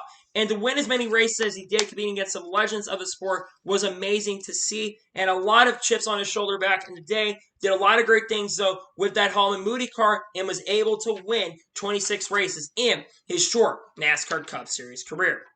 In number 32 position, we have the most popular driver, the winningest most popular driver outside of Bill Elliott, Dale Earnhardt Jr. Dale Jr. scored 26 wins in the NASCAR Cup Series, had 149 top 5s, 260 top 10s, and did this in 631 starts. Dale Jr. has had to carry the sport on his back for the last 15 or 20 years, but he also accomplished a lot on the racetrack as well. As Dale Jr. was a really awesome super speed racer, won 5 or 6 races at Talladega, and also won 3 or 4 races at Daytona as well. As Dale Jr. is a two-time Daytona 500 winner, winning the Daytona 500 in 2004 and 2014. Dale Jr. competed for his own organization from 2000 to 2007, won 2 races in his rookie year, and then in 2001 went on to win multiple races, then only won 1 race, struggle that year. But then 2004 was the year that everyone kind of thought Dale Jr. should have won the championship, was a favorite by a lot of people to win that year, scored 6 wins, and was the championship contender at times. Then he went to Hendrick, had a decent year in the 2008 season, then kind of fell off a little bit in 2009, 2010, but then became rejuvenated and became really, really good. But I go back and talk about Dale Jr. While he never won a championship, Dale Jr. might want to be one of the most significant drivers in NASCAR history because he has had a lot of pressure, has had to carry the shoulders of this sport on his back. And I think he's done a really good job carrying the shoulders of this sport on his back for a very, very long time. He has a podcast, which is incredible. He does a really good job in the booth. The NBC. NBC, of course, is returning very, very soon. And Dale Jr. accomplished a lot. He's also a 2-time Xfinity Series champion in 1998 and 1999 and won many races in his NASCAR Cup Series career and is one of the greatest in a NASCAR Hall of Famer, which is well-earned and well-respected. In the number 31 position, we have Carl Edwards. Carl Edwards scored 28 wins in the NASCAR Cup Series, had 124 top 5s, had 220 top 10s, and did this in 445 starts. Carl Edwards is a little bit of a what-if case because Carl Edwards retired really, really early in 2016. And it's a shame because Carl Edwards had a shot to win multiple championships in his career, was a championship threat and a championship contender with Roush and Joe Gibbs Racing. He almost won a 2005 champion, technically as a rookie, though he ran a lot of races in 2004. He almost won a 2008 championship, got beat by Jimmy Johnson, got beat in tiebreaker by Tony Stewart in 2011, and also almost won the 2016 championship where what happened at Homestead ended up happening. But Carl Edwards also accomplished some pretty big races. He won a 2015 Coke 600 and the 2015 Thunder 500 in the same season. And Carl Edwards did a lot of great things and also won the 2007 NASCAR Xfinity Series Championship that year in really dominating fashion. Carl Edwards, in my opinion, is one of the most underappreciated drivers in NASCAR history. He's a top 75 great. He, in my opinion, is a NASCAR Hall of Famer. He should be in the NASCAR Hall of Fame. He did a lot. He had a great personality, and it did a lot of great things for this world, in the NASCAR world in general. And to win as many races as he did is amazing to see. Won 28 races, one with Roush, and also won in kind of their decline stage, and also accomplished a lot in the world of racing and scored a big victories in his career and was always up front and extremely consistent. In the number 30 position, we have Rex White. Rex White scored 28 wins in the NASCAR Cup Series, was, of course, the 1960 NASCAR Cup Series champion, had 110 top 5s, 163 top 10s, and did this in only 233 starts. Rex White's success came in the late 50s and the early 60s, driving that number 4 car. I can't remember what team it was for, but he drove the number 4 car to many, many wins and many, many championship runs, and almost won championships in the late 1950s and the mid-1960s as well. He brought that legendary number 4 car to a lot of success, almost won some pretty big races, almost won the Daytona 500 at times, and also almost won the Southern 500 times. Well, I think he won at Darlington a couple times in his career, which to win there once is really, really great, but if you won there multiple times, you are one of the best drivers ever because it's a very tough track to win. And yeah, I think that Rex White has done that. He's been very accomplished. He's been very, very good and a very successful driver in his day. So Rex White's one of the greats and one of the best drivers to strap behind the wheel of a Cup Series car. And at the number 29 position, we have Martin Truex Jr. Martin Truex Jr., of course, currently still drives in the NASCAR Cup Series to this day, driving the number 19 car for Joe Gibbs Racing. He just picked up his 33rd career NASCAR Cup Series victory at Sonoma Raceway. As I mentioned, he has 33 career NASCAR Cup Series victories. He was 2017 NASCAR Cup Series champion after winning 8 races in that 2017 season, has 138 top 5s, 271 top 10s, and did this in 637 starts. Martin Truex Jr. really is a late bloomer. When you look back to the first 10 years of his career, Martin Truex Jr. in those years, from 2007 to 2015 or 2006, 2015, only won 3 races during that time. But when he went and switched to a Furniture Racing did, that's when Martin Truex Jr. became a very, very good driver and probably went from a driver that wasn't going to do a lot to a driver who became one of the best drivers in this sport's history. And Martin Truex Jr. still has got it and still is with it to this day. I think he still can win a lot of races. Would not surprise me by the end of his career, and Martin Truex Jr. does end up getting into the 40-win range. He's been really good this year in 2023 and could end up winning his second championship in the 2023 season. I think he's got a shot to get it done, but I think Martin Truex Jr. is still going to bring a lot of success and do more in the sport and win more races long-term in his NASCAR Cup Series career, as he'll be looking to win his 34th race at Nashville, and I think he will be able to have a shot to do that in the future. In the number 28 position, we have Dale Jarrett. Dale Jarrett scored 32 wins in the NASCAR Cup Series. Of course, was the 1999 NASCAR Cup Series champion. Had 163 top 5s, 260 top 10s, and did this in 668 starts. Dale Jarrett had a very, very illustrious career, winning many races, especially many big races. Dale Jarrett is a 3-time Daytona 500 winner, winning the Daytona 500 in 1993, 1996, and 2000 as well. He's a 2-time Brickyard 400 winner, winning in 1996 and also, I believe, in 1999 as well, and also won the 1996 Coca-Cola 600 as well. Dale Jarrett is most known for winning in the number 88 car, that legendary 88 Yates car that won a lot of races, but he's also known for winning driving the UPS colors as well. His career started only back in the mid-1980s, driving for some smaller teams, but as time progressed and went on, he got big opportunities. His big opportunity came in 1991 when he beat Davey Allison in a photo finish. Dale Jarrett is one of the best drivers to drive in the 1990s. Had to go up against some really amazing drivers like Mark Martin and Jeff Gordon and other drivers back in the day. And he accomplished a lot, accomplished his goal by winning many races, and did an amazing job in this sport's history, and is one of the best drivers strapped behind the wheel of a NASCAR Cup Series car. In the number 27 position, we have Joey Logano. Joey Logano still is currently in the NASCAR Cup Series to this day as he drives a 22 car for Team Penske. And Joey Logano's NASCAR Cup Series career has scored 32 wins, already has 2 NASCAR Cup Series championships, winning the 2018 and 2022 championships. So maybe, just maybe, he'll be the champion in 2026. So far, Joey Logano has 154 top 5s, 265 top 10s, and has done this so far in 523 starts. Joey Logano was known to a lot of people as someone who could have been one of the best drivers of all time.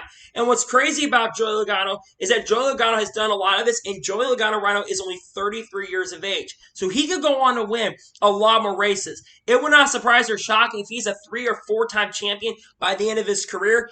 And if Joey Logano does end up winning around that 50 to 60 win range, he still has 10 plus years left of his career. And I think Joey Logano is going to win a lot more races and more championships. Joe Logano's biggest accomplishment outside of winning the 2 Cup championships is winning the 2015 Daytona 500 for Team Penske. He brought the 22 car back to life as a championship caliber team and did a lot and accomplished a lot and is one of the best drivers strapped behind the wheel of a NASCAR Cup Series car. And I think Joe Logano could accomplish a lot more and win a lot more races as time goes on. And I think he is going to continue doing that in the future in that legendary number 22 car. And in the number 26 position, we have Fireball Roberts.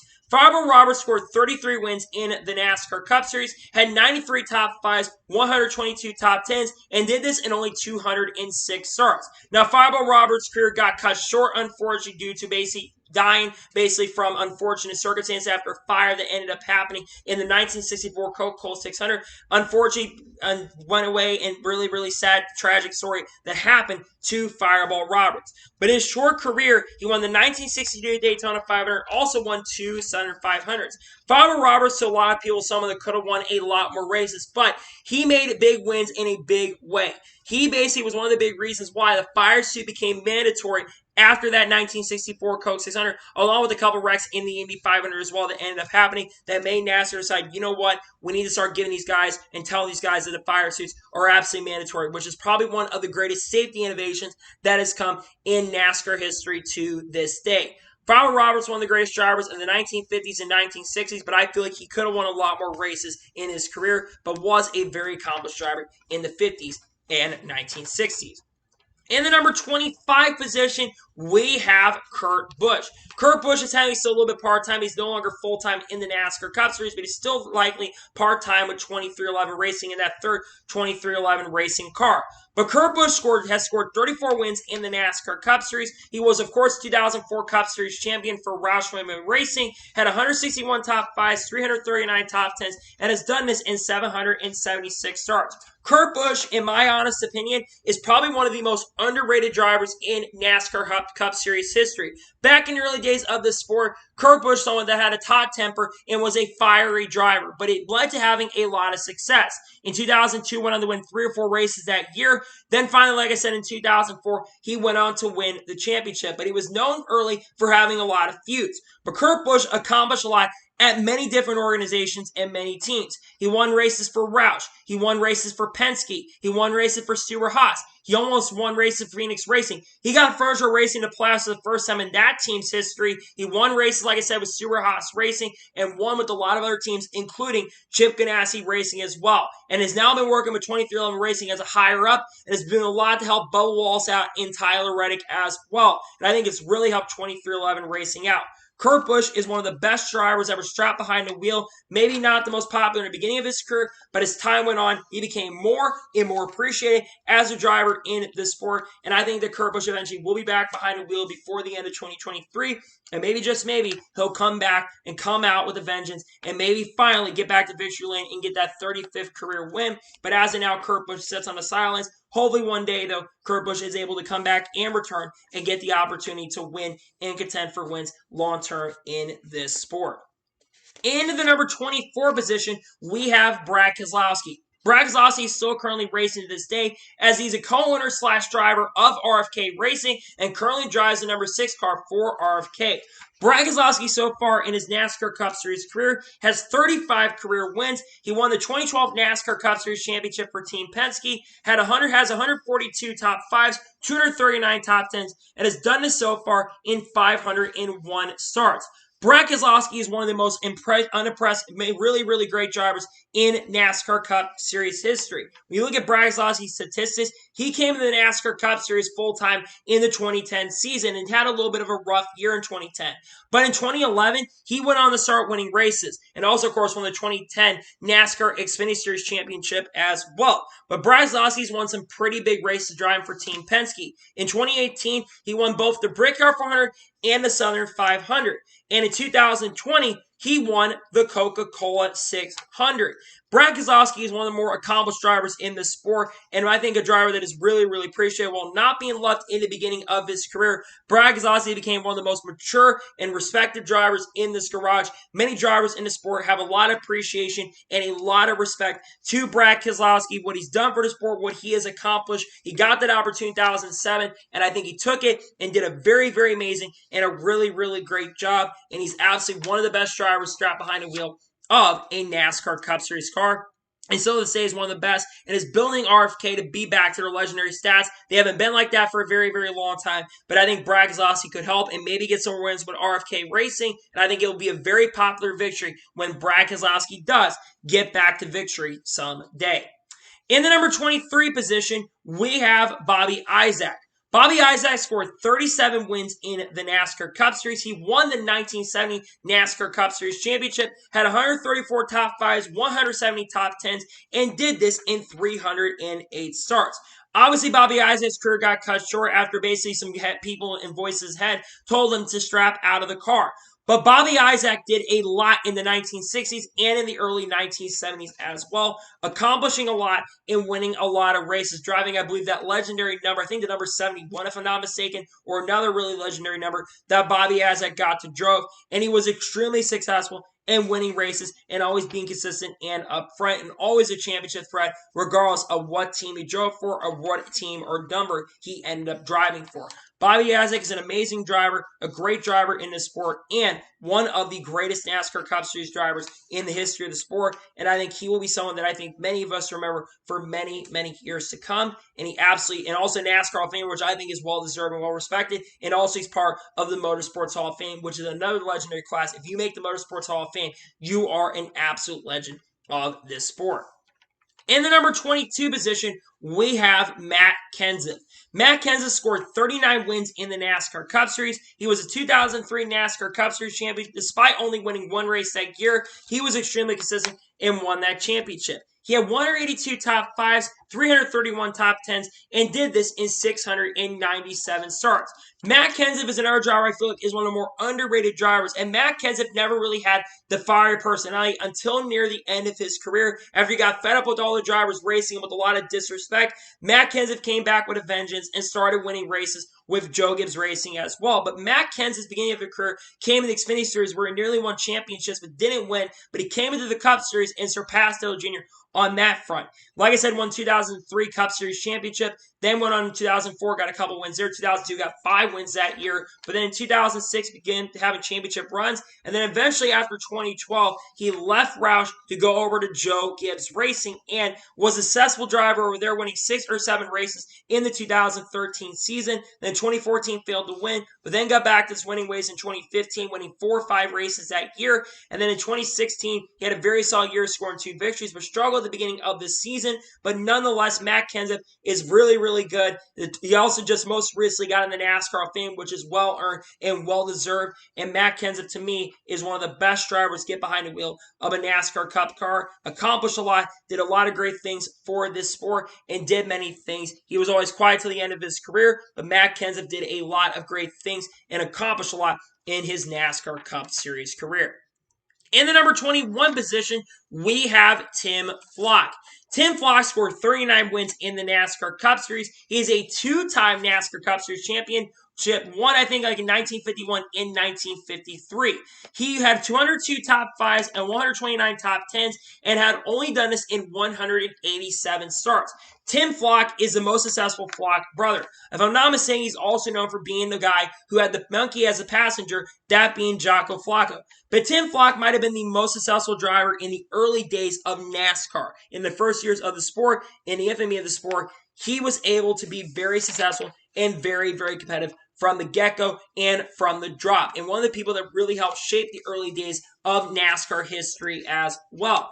And like I said, the legendary monkey Jocko Flocko did a lot of great things, accomplished many, many things. And like I said, to be in the sport really short period of time, because only have 187 starts. Back then, you were making 40 or 50 starts sometimes in a season, maybe even 60. So to win that 187 starts and have a percentage of almost 70% of being able to get to the victory is really incredible. And winning 39 races, which is almost basically 25% of his career, is really, really incredible and an amazing accomplishment that a driver has.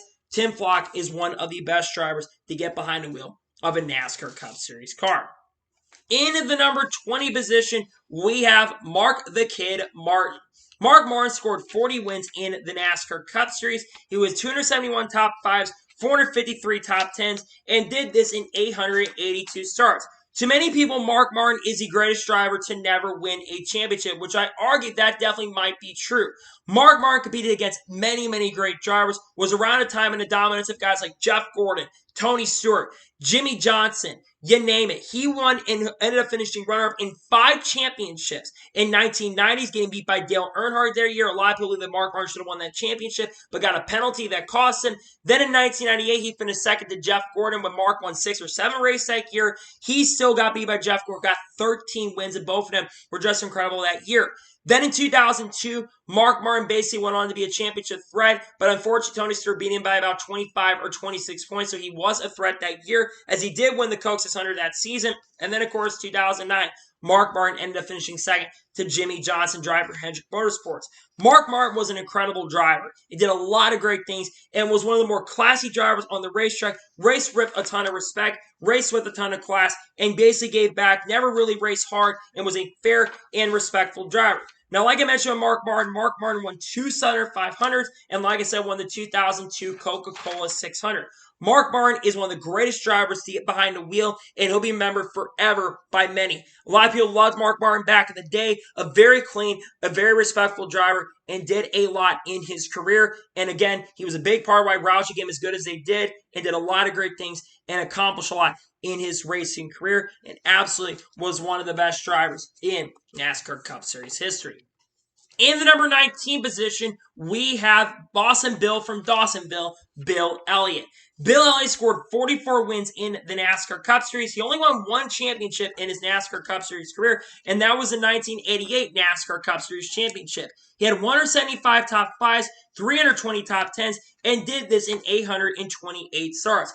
Bill Elliott was an extremely dominant force in the late 80s and the early 1990s. A lot of success came during that time. He had 2 Daytona 500 wins, those driving for the Harry Melling organization, 1985 and 1987. He actually then had a career resurgence, winning the 2002 Breakout 400, and also had 3 Southern 500 victories. Bill Elliott was incredible from start to finish of his career, except in that middle portion of the 1990s, driving for his own team and struggled there in that car. But Bill Elliott was amazing. The Ford Thunderbird, especially watching him go from 2 laps down at one point in 1987, accomplishing that, getting back up and winning that race, which was incredible. He passed not once, not twice, but had to pass him 3 times. And guess what? He did that right and ended up accomplishing that and ended up winning that race. And Bill Elliott, while he fell off a little bit near the end, Bill Elliott came back with Everham, helped Dodge come back into the sport, and won in 2001 at Homestead, was consistent that year at times, and then 2002 went on to win 1 or 2 races, and then Bill Elliott in 2003 went on to win his final race, almost won the Homestead race, would have got his 45th career win, but got beat by Bobby Labonte at the end of the day. Bill Elliott was the most popular driver. The driver, I think, he won the most popular awards ever, but Bill Elliott was an amazing driver and a great driver in his respect. In the number 18 position, we have Buck Baker. Buck Baker scored 46 wins in the NASCAR Cup Series, had 2 championships, those coming, I believe, in 1954 or 1957. Don't quote me on that. He had 246 top 5s, 372 top 10s, and did this in 635 starts. Buck Baker in the early days of NASCAR in the 1950s and some in the 1960s as well, because his final win came in the 1964 Southern 500. Buck Baker's success came in the 50s and the 60s and was one of the early pioneers of this sport in the early days of the Grand National days, and was one of the few drivers that could be up front on a consistent basis. And as a 2-time champion, hey, that's something that not many drivers can say that they have been able to accomplish. Buck Baker had a legendary black number as well and did amazing things in his day. And like I said, 3 Sauter 500 wins, that's an accomplishment. Back then, you had so many people competing in the Sauter 500, so to win it not once, not twice, but win it 3 times is amazing and maybe one of the more incredible accomplishments we have seen in the early days of this sport. Buck Baker was a legend. He was a great driver in his day and accomplished a lot of great things in the sport, as he definitely is one of, in my opinion, the greatest. He is also a NASCAR Hall of Famer. I think he got in either 2012 or 2013, one of the early drivers to get in the Hall of Fame, and he accomplished a lot in his NASCAR Cup Series career. In the number 17 position, we have Herb Thomas. Herb Thomas scored 48 wins in the NASCAR Cup Series, had 2 NASCAR Cup Series championships, did 122 top 5s, 156 top 10s, and get this, he only did this in 229 starts. The biggest accomplishment outside of winning those 2 championships for Herb Thomas was winning 3 Sauter 500s in the early days of the Sauter 500. Herb Thomas was absolute beast in the 1950s. He is one of the drivers that was really a major pioneer in the history of this sport. Accomplished a lot in the early days. I think he won the 1951, 1952, or 1953 championships, maybe in a row. I'm not entirely sure. But he was one of the first drivers to go on and win 2 championships and 3 Sauter 500s. Man, winning that back in the day, like I said, when he had so many cars in the field, is also just an incredible and amazing accomplishment overall. Herb Thomas, like I said, one of the early GOATs of this sport, one of the more accomplished drivers in this sport to this day, and still maybe one of the best drivers ever strapped behind the wheel of a NASCAR Cup Series car, and will be remembered forever, as he is also a NASCAR Hall of Famer, got inducted, I believe, in 2014, was not part of the original few classes, but eventually they realized we need to get him in the Hall of Fame because he is one of the best drivers ever strapped behind the wheel of a NASCAR Cup Series car in his career. In the number 16 position, we have Denny Hamlin. Denny Hamlin still currently racing to this day, as he currently still drives the number 11 car for Joe Gibbs Racing, which he has ran for his whole entire NASCAR Cup Series career. Denny Hamlin so far scored 49 wins in his NASCAR Cup Series career, has 210 top 5s, 327 top 10s, and has done this so far in 630 starts. While Denny Hamlin may not have won a NASCAR Cup Series championship up to this point, Denny Hamlin is one of the greatest drivers to never win a championship, and at times has come very close and up short of winning the championship, including his rookie year in 2006, where he ended up finishing in 3rd. 2010, probably should have won that championship, but got beat by Jimmie Johnson at the end on his 5-year streak. Then he ended up almost winning the championship in 2012, had some issues that year. Then 2014 made the Final Four. Then 2019 had a career resurgence, started winning a lot of races with a new crew chief, that being Chris Gabehart. Then in 2020, won a lot of races, almost won the championship that year. Made it to Final Four, of course. Then in 2021 was a championship threat there. And he's come up close so many times to winning a championship, but he is one of the most respectful drivers and a great personality to this day as well.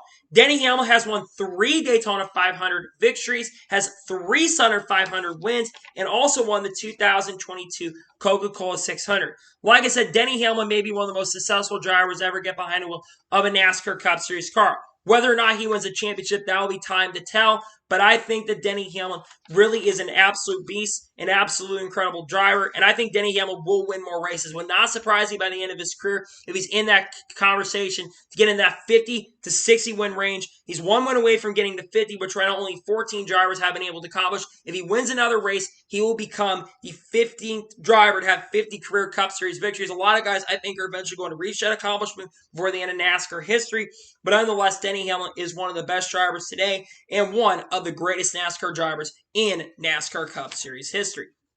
In the number 15 position, we have Smoke, also known as Tony Stewart. Tony Stewart scored 49 wins in the NASCAR Cup Series. He had 3 Cup Series championships, those coming in 2002, 2005, and 2011. Had 187 top 5s, 308 top 10s, and did this in 618 starts. Tony Stewart is not only one of the greatest NASCAR drivers of all time, but he might be one of the greatest race car drivers in the history of NASCAR. He is one, I think he's the only driver who has won an IndyCar championship and also a NASCAR Cup Series championship. He's won NHRA races. He's competed in the Indy 500. Could have won the Indy 500 a couple times in his NASCAR Cup Series career. And Tony Stewart was an incredible driver. He was someone that really didn't care. He's one of the last true American badass drivers to get behind the wheel of a NASCAR Cup Series car, and that's because Tony Stewart was someone that you had to respect. Otherwise, Tony Stewart was going to tell you straight up how he was going to be and was not going to be the most respectful driver. And honestly, if you mess with Tony Stewart, you were going to hear from him on that. But Tony Stewart was a great driver on his day. His biggest accomplishments for winning outside of the championships, of course, was winning 2 Brickyard 400s in 2005 and 2007 as well. And he basically accomplished something that had not been done since Kulwicki did in 1992, was by winning a championship as a car owner. He's been a very successful car owner. He's won championships with himself and Kevin Harvick, and they nearly won championships in 2018 in 2020 as well. Tony Stewart's one of the greatest race car drivers ever. He was my favorite driver going up back in the day, and Tony Stewart is an absolute legend of racing and absolutely one of the greatest NASCAR Cup Series drivers of all time. In the number 14 position, we have Junior Johnson. Junior Johnson was a great beast back in the days. He had 50 career NASCAR Cup Series victories, which is the most by someone who has never won a championship. Had 121 top fives, 148 top tens, and did this in only 313 starts. Junior Johnson's biggest accomplishment was winning the 1960 Daytona 500. But not only was Junior Johnson a winning driver, he was a winning car owner, as he is considered one of the greatest car owners in NASCAR Cup Series history, winning championships with Leroy Yarbrough and Daryl Waltrip. Junior Johnson was also pioneers, one of the old bootleggers as well. He actually got pardoned by one of the presidents back in the early days of this sport. Basically, after he got arrested early in his career, he got back into the sport and accomplished a lot and eventually became an owner. But thinking about this 50 career wins and being the best driver to ever win a championship is a phenomenal and an incredible accomplishment on his own. And Junior Johnson is one of the best drivers in the early days of the sport. Many consider him the greatest back in the day, and he was one of the best drivers ever raced in the NASCAR Cup Series. In the number 13 position, we have Ned Jarrett. Ned Jarrett scored 50 wins in the NASCAR Cup Series. He's a two-time champion, winning the championships, I believe, in 1961 and 1965. He had 185 top fives, 239 top tens, and did this in only 352 starts. And think about Ned Jarrett. Ned Jarrett cut his career short to go into broadcasting. After winning his second Cup Series championship, Ned Jarrett, like I said, ended his career. He felt like he had accomplished what he wanted to accomplish and retired early. Ned Jarrett could have won a lot more races. It would not surprise or shock me if Ned Jarrett was in that conversation of one of the greatest drivers to ever strap behind the wheel. Ned Jarrett's biggest accomplishment, outside of being a great champion and being a broadcaster, was winning the 1965 Center 500 by a record 11 or 12 laps, which is the most laps, I think by 13, 14 laps actually, which is the most laps won by a driver in NASCAR history, which is amazing and incredible. Ned Jarrett accomplished a lot in this sport, won many races, won championships, and was a big reason why Dale Jr. got into the sport. He's an amazing driver. He's a great and fantastic legend of NASCAR history, a great commentator as well in his day, but Ned Jarrett is one of the greatest NASCAR drivers of all time, as he sits currently number 13 on this list. In the number 12 position, we have Lee Petty. Lee Petty, the patriarch of the Petty family, scored 54 wins in the NASCAR Cup Series. He was the first, I believe, the first three-time NASCAR Cup Series champion in the early days of the sport. Had 231 top fives, 332 top tens, and did this in only 427 starts. So he had an average of almost 80% of top tens in his career. Lee Petty, to many in the early days of this sport, especially in the first 10 years, many consider Lee Petty to be the greatest of that generation of drivers. And Lee Petty was really the first driver to really come in and set it straight and knew what he was doing behind the wheel of a race car. And because Petty Enterprises back in the day was a very awesome and a great team. Unfortunately, Petty retired at the end of the 1964 season. Unfortunately, that wreck in Daytona in 1961 during Daytona qualifiers was a major factor why we saw kind of started to see Lee Petty kind of get near to the end of his career, but he survived that wreck. Lee Petty is a legend. He's one of the greatest, one of the first drivers really dominated the sport back in the day, and Lee Petty is one of the best drivers ever strapped behind the wheel of a NASCAR Cup Series stock car. In the number 11 position, we have Rusty Wallace. Rusty Wallace in his NASCAR Cup Series career scored 55 victories, won the 1989 NASCAR Cup Series Championship driving his 27 car for Raymond Beeble, had 202 top fives, 349 top tens, and did this in 706 starts. Rusty Wallace was one of the greatest drivers of the late 1980s and the early 1990s. He really began his career being a great driver, driving the number 27 for Raymond Beeble back in the day, and having a great crew chief with him as well. Then in the early 1990s, we basically saw him go over to Team Penske and made that two-car extremely strong. And what's also interesting is he made his NASCAR Cup Series debut with Team Penske in 1980, and ended finishing second in his debut. But Rusty Wallace's big career outside of winning the championship was, like I said, winning the 1990 Coca-Cola 600.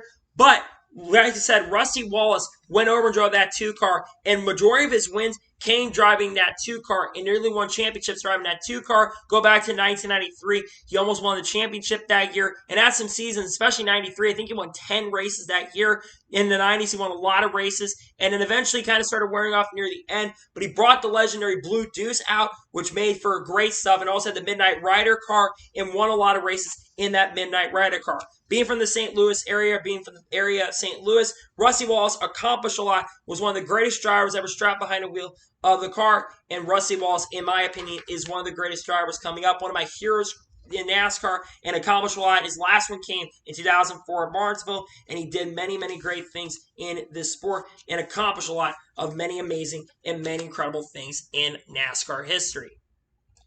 And now we officially reached the top 10.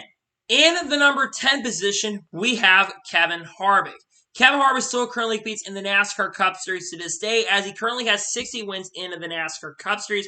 He is 2014 NASCAR Cup Series champion, has 249 top 5s, 437 top 10s, and has done this so far in 806 starts and continues to climb the ranks. Kevin Harvick will retire at the end of the NASCAR Cup Series season and will join the Fox Sports booth. But Kevin Harvick might be one of the greatest NASCAR drivers we have ever seen. You think about all the stuff he accomplished at Richard Childress Racing. Won a Daytona 500. Won basically in 2001 twice. Accomplished a lot. Came in basically on the shoulders, unfortunately, of the Dale Earnhardt passing. Took over that number 3, which was a 3 at the time. Took over the 29 and was extremely successful very, very quickly. Then he goes to Stewart-Haas Racing and wins a lot in his career.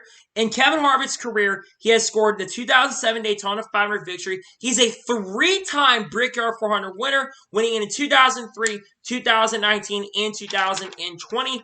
He has 2 Coca-Cola 600 wins, winning in 2011 after Dale Earnhardt Jr. ran out of gas. In 2013, when he dominated and got the win in 2013. He's also a 2-time Southern 500 winner, winning in 2014 and in 2020 as well. Kevin Harvick has been incredible and has accomplished a lot in his NASCAR career in this point, and we've seen him do a lot of great things in his NASCAR career to this day. And he's going to be joining the Fox Sports booth. Think about everything he's accomplished. He's also a 2-time Xfinity Series champion, winning in 2001 and the 2006 season as well. He'll be remembered forever. He'll be in the booth next year, but I think Kevin Harvick should be appreciated and respected. He's going to retire at the end of the year, so maybe he'll win some more races for the end of his career. But if not, this has still been an incredible and a Hall of Fame-worthy career. In the number 9 position, we have Kyle Busch. Kyle Busch is the winningest active full-time NASCAR Cup Series driver to this day, as Kyle Busch now currently drives the number 8 for Richard Childress Racing.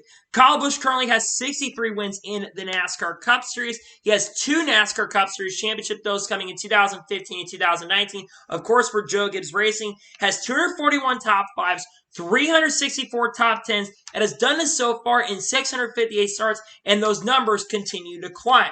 Kyle Busch is one of the greatest NASCAR drivers of the last 20 years. Think about everything Kyle Busch has accomplished. Kyle Busch won the 2008 Southern 500. He's a 2-time Brickyard 400 winner, winning in 2015 and 2016, and also won the 2018 Coca-Cola 600 as well. Kyle Busch has been a very outspoken personality in his career, but I feel like the fans have begun to appreciate Kyle Busch a lot more. And Kyle Busch, for the majority of his career, drove for 3 organizations up to this point. From 2005 to 2007, drove for Hendrick Motorsports and won 4 races. Then he joins Joe Gibbs Racing, wins a majority of his Cup Series races, winning 56 races during that time, and most of his accomplishments coming there. Then in 2023, he joins Richard Childress Racing, and so far in his first year is already looking to be a championship 4th threat, and is looking to maybe get that 3rd championship. Look at historical context, won 2015 and in 2019 as well, and has looked back to where he used to be back in the day. Kyle Busch is one of the greatest drivers ever strapped behind the wheel of a NASCAR Cup Series car, and I believe that he will be a driver that will be a NASCAR Hall of Famer in the 1st, 2nd year after his retirement. I still think he could win another 10 or 15 races. With how good he's been performing, would not surprise or shock me if he gets up to 80 wins before his NASCAR career is over, and being up there in the top 7 or top 8 range, and might get up there in a lot of wins. I think Kyle Busch will win potentially more championships and win a hell of a lot more races with Richard Childress Racing and get that A team back to being a championship team. In the number 8 position, we have Cale Yarbrough. Cale Yarbrough scored 83 wins in the NASCAR Cup Series, had 3 NASCAR Cup Series championships, winning them all in the late 1970s. I think all came in a row from 1976 to 1978, being the first driver to win 3 championships in a row. Had 255 top 5s, had 319 top 10s, and did this in 560 starts. Cale Yarbrough, no doubt, is one of the greatest NASCAR drivers of all time. A majority of Cale Yarbrough's success came driving for Junior Johnson. In fact, all 3 years that Cale Yarbrough drove that legendary number 11 car, those were the years that he went on to win the championship. And he just did so much in his time. Cale Yarbrough won 4 Daytona 500s, being the second winningest Daytona 500 driver. Only driver now ahead of him currently in that is Richard Petty. But not only that, Cale Yarbrough has won not 1, not 2, not 3, not 4, but 5 Southern 500s, I believe being the most of any driver in NASCAR Cup Series history in a Southern 500 statistic. Cale Yarbrough accomplished a lot, was very fast, was very, very quick, and obviously was a driver that could be competitive and win races on a consistent basis. Was a champion, was a legend, got in the 2011 or 2012 into the NASCAR Hall of Fame, was in the Motorsports Hall of Fame very early in his career, but Cale Yarbrough accomplished a lot and did a lot of great things in this sport and is one of the greatest NASCAR drivers ever strapped behind the wheel and will be remembered for many, many years to come. In the number 7 position, we have Bobby Allison. Bobby Allison, of course, one of the legendary members of the Alabama gang. He scored 84 wins. He only won 1 championship, though, and that came in 1983, being the oldest Cup Series champion in history at the age of 50 years old.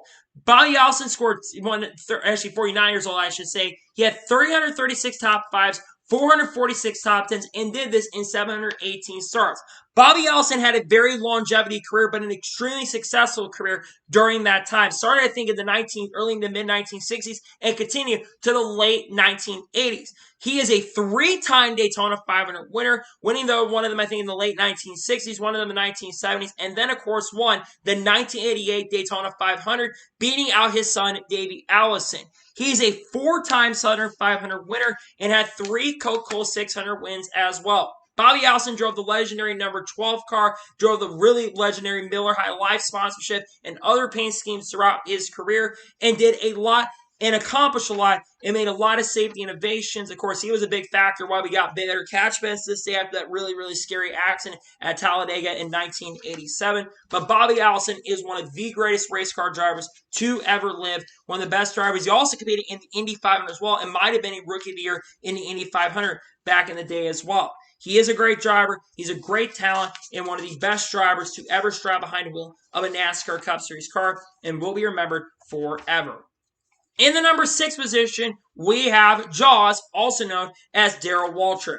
Darrell Waltrip scored 84 wins in the NASCAR Cup Series, had 3 NASCAR Cup Series championships, had 276 top 5s, 390 top 10s, and did this in 809 starts. Darrell Waltrip's career started in 1971 or 1972 and ended in 2000. He raced for a lot of other organizations, but majority of success came driving for Junior Johnson. And then eventually, he drove the number 17 for Hendrick Motorsports and had a career resurgence during that time. Darrell Waltrip's biggest accomplishments were winning the 1989 Daytona 500 for Hendrick Motorsports and doing the Shiggy and the Shuffle, Isley and Victory Lane. Win the 1992 Southern 500 for his own organization, but he's also a 5-time Coca-Cola 600 winner. Darrell Waltrip is also known not only for getting and driving behind the wheel, but he's also known for being a fantastic and incredible commentator and one of the greatest commentators as he was in the NASCAR and Fox booth from 2001 up until the 2019 season when he decided to hang up the helmet from there and basically went and retired from everything. Darrell Waltrip was known to be someone who basically talked a lot, but he's also backed it up to talk by being able to compete and win championships and win races on a consistent basis. 84 wins, basically having 10% average, which is absolutely amazing and absolutely incredible. With very great drivers he had to go up against. It was kind of a time where Richard Petty kind of started falling off, but Darrell Waltrip is one of the best ever to get behind the wheel and is one of, in my opinion, the greatest NASCAR drivers to ever drive in NASCAR Cup Series history. In the number 5 position, we have the Rainbow Warrior, Jeff Gordon. Jeff Gordon scored 93 wins in the NASCAR Cup Series. He's a 4-time NASCAR Cup Series champion, winning the 1995, 1997, 1998, and 2001 championships. He scored 325 top 5s, 477 top 10s, and did this in 805 starts. Now, when I think of raw talent, Jeff Gordon may be up there as the greatest driver when it comes to raw talent. Most of Jeff Gordon's success came in a stretch where he won 40 races from 1995 all the way up to 1999. And a lot of that was due to Ray Evernham's genius work and success, because he and Jeff Gordon, Ray Evernham, Jeff Gordon, really worked together very, very well and had a lot of success. The mechanicry and everything they were able to accomplish together by winning a lot and doing a lot of great things. But Jeff Gordon won a lot of major marquee races in his career. He won 3 Daytona 500s, those taking place in 1997, 1999, and 2005.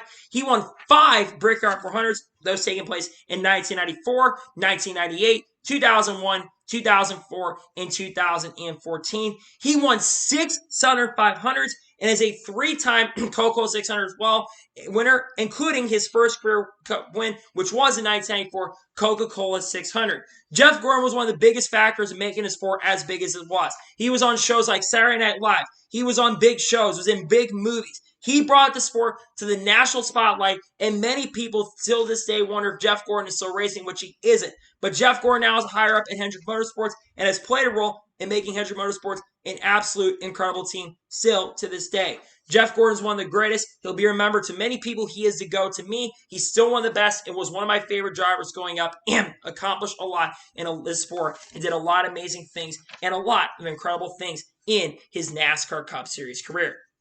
In the number 4 position, we have the Silver Fox, David Pearson.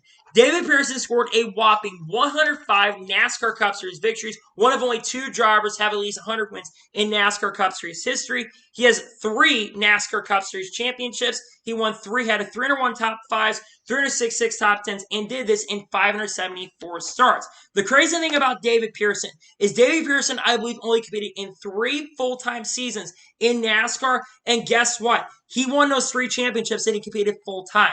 David Pearson is one of the best NASCAR drivers. If you were to ask Richard Petty who is the greatest driver to him, he would say it would be David Pearson. And if David Pearson competed for full championships, we may be talking about David Pearson being a 7-time champion and not Richard Petty. David Pearson also won a lot of major marquee races in his career. He won the 1976 Daytona 500. He's a 3-time Southern 500 winner, and he won 3 Coca-Cola 600 as 3 Coca 600s as well. David Pearson won with a lot of great organizations, a lot of times, of course, with the Wood Brothers, drove a lot of legendary numbers, and accomplished so much in the world of NASCAR. And like I said, I think David Pearson, had he been able to compete in more races and compete full-time, I think David Pearson would have been the greatest driver to ever race in NASCAR. But he is an absolute legend. He's an absolute beast and did amazing things in this sport. Was in, I believe, the first or second NASCAR, but I think he got inducted actually in the inaugural class of the Hall of Fame. If not, it was a 2011 class. But he's a great driver, a great legend of this sport, and the best driver to never win 7 championships, in my honest opinion.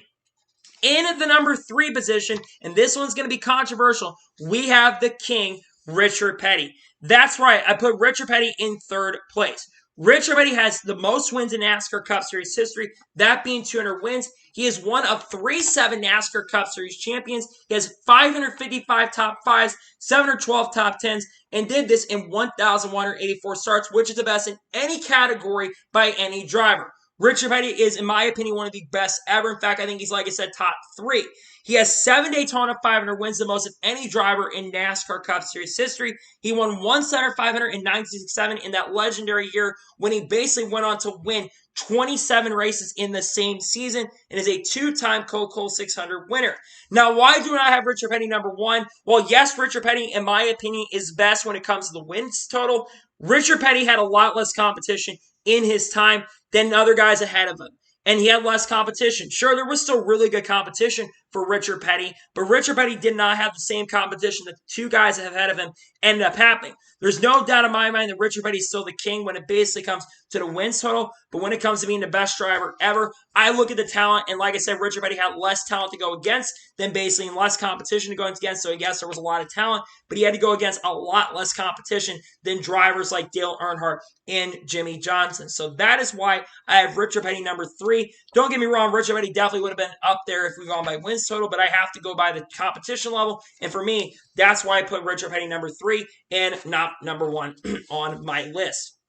In the number 2 position, we have the Intimidator, Dale Earnhardt. Dale Earnhardt scored 76 wins in the NASCAR Cup Series. He is, of course, one of 3 NASCAR's 7 championships, the second of 3 that we have on this list. He won 7 championships, really successful, had 281 top 5s, 428 top 10s, and did this in 676 starts. Dale Earnhardt's career unfortunately got cut short due to the crash in the 2001 Daytona 500. Would have raced a little bit longer, probably won more races, maybe another championship, because he was coming off a career year, not a career year, but a career resurgence in 2000 and also 1999. He accomplished a lot. Dale Earnhardt won the 1988 Daytona 500 in 20 years of trying, 20 years of frustration. He finally was able to accomplish that Daytona 500 win and get it done in 1998 after being really great at super speedways, the greatest super speedway racer, winning the most super speedway races of anybody. I think he's won like 20 super speedway races in his career. He won the 1985 Brickyard 400. He's also a 3-time Sutter 500 winner and, of course, a 3-time Coco 600 winner, and also was a 1979 Rookie of the Year winner. Dale Earnhardt came basically from nothing and took that and became one of the greatest drivers to ever live in racing. Dale Earnhardt was a legend of the sport, the black number 3. He intimidated the competition, intimidated the field, and may have not been popular, but what Dale Earnhardt did in his time as a NASCAR driver was amazing, inspiring, and absolutely incredible, and took that number 3 to new heights and new levels and brought Rich Schultz Racing and the other teams who drove for on the map, accomplished a lot, extremely successful, and to me, definitely one of the greatest drivers to ever live, not just in NASCAR, but one of the greatest ever drivers to race in any form of racing, regardless of what form you're in. He is one of the greatest drivers, and also is a Rolex 24 winner, by the way, if I'm not mistaken, or in the top 3, so he's a driver who's done a lot of great things and accomplished many things in this sport. And now, finally, in the number 1 position, we have Jimmie Johnson. Yes, Jimmie Johnson, to me, is the greatest NASCAR driver Cup Series driver of all time. Jimmie Johnson is actually still to this day racing, driving the 84 car for Legacy Motor Club, which he currently co-owns at the moment. Jimmie Johnson scored 83 wins in the NASCAR Cup Series. He has 7 NASCAR Cup Series championships from 2006-2010, won 5 straight. Then he won 2013 and won the 7th in 2016. Jimmie Johnson has 232 top 5s, 374 top 10s, and did this in 689 starts. You think about all the accomplishments Jimmie Johnson's done. He's a 2-time Daytona 500 winner, winning the Daytona 500 in 2006 and 2013. He's a 4-time Coca-Cola 600 winner, winning it 3 in a row from 2003 to 2005, and then, of course, winning it in 2014. Is a 4-time Brickyard 400 winner, winning it in the year 2006, then won it again in 2008, 2009, and then won it again in 2012. And then he is a 2-time Southern 500 winner, winning it in 2011 or 2012, and also won it in 2004 as well. Now, why do I consider Jimmie Johnson to be the greatest NASCAR driver of all time? Well, it's very simple. Well, yes, Jimmie Johnson doesn't have as many wins as Dale Earnhardt. Well, actually has more wins than Dale Earnhardt. But the reason I have him winning over Richard Petty is because while Richard Petty does have more wins in NASCAR Cup Series history, Richard Petty had less competition. And like I said with Jimmie Johnson had more competition in his NASCAR Cup Series career and was always up front and competitive. I know the end of his racing career has not gone that well, and maybe a lot of people will say that tarnished his legacy, and maybe it does for some people tarnish his legacy. But I completely disagree. I don't think what Jimmie Johnson did tarnished his legacy. He, to me, is the best driver to ever race in the NASCAR Cup Series. He accomplished a lot in this sport and has done many, many great things for NASCAR's competition. He's amazing. He's absolutely a legend, incredible for the sport, and will be remembered to me as the greatest NASCAR Cup Series driver to ever live. I don't think anyone's going to touch it unless someone else comes in and wins 8 championships, which could happen. Well, I don't know if it'll happen in the playoff format, but Jimmie Johnson, to me, is the greatest NASCAR Cup Series driver to ever live. So now, those are the top 100. Let's go through the drivers who just barely made the list. The first one that did not make the list to me is Cecil Gordon. Now look, Cecil Gordon, I believe I put him on the list last year. And Cecil Gordon, to me, is the greatest driver to never win a NASCAR Cup Series race. Look at his statistics. He did an incredible job. However, the reason I can't put Cecil Gordon on this list is, like I said, he had 0 wins. He was a very competitive driver, but never got a victory. That's why I can't put him on the list. The second driver is Bill Rexford. I've seen a lot of people putting him in the top 75 of their list. I can't put Bill Rexford in the top 75, sadly, because of the fact that Bill Rexford only won 1 NASCAR Cup Series race, and it's arguable that he should not have won that championship in 1950. To me, he's a black sheep of the sport. He didn't make the list because he was not a champion. Next, Elliott Sadler. Elliott Sadler actually made the list last year, made my list for 2022, but because Sadler has 3 wins and so many guys now have 4 wins, I sadly just cannot put Elliott Sadler above those guys. Don't get me wrong, Elliott Sadler was a very, very good and great driver, but Elliott Sadler was not to the level of the guys ahead of him. Next, Red Byron. Red Byron not being in my top 100 list is definitely going to be a very, very controversial take, but I can't put Red Byron on it because he had a really short career. Yes, he had 2 wins and was the first Cup champion, and I think that's something that should be noted, but I just can't put Red Byron on the list because he only had 2 wins. Next, Erik Jones. Erik Jones has 3 Cup Series victories, and what he's done as a young driver is great. But he doesn't have 4 wins, and also Erik Jones, I don't know how many more wins he's going to get. If Erik Jones gets another win, I think you then have to put him in the conversation because he is a 2-time Thunder 500 winner. However, I just can't put him on the list currently.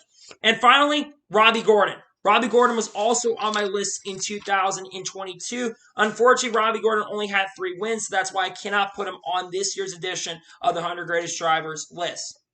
So, that is going to be it for the special big video of the year. I want to thank you guys for watching. Please like, subscribe to the channel. Notifications on if I win a video does go live on my channel. Follow me on Twitter, Facebook, and Instagram, and support me on Patreon as well. List goes below that, and comment your thoughts below on today's video.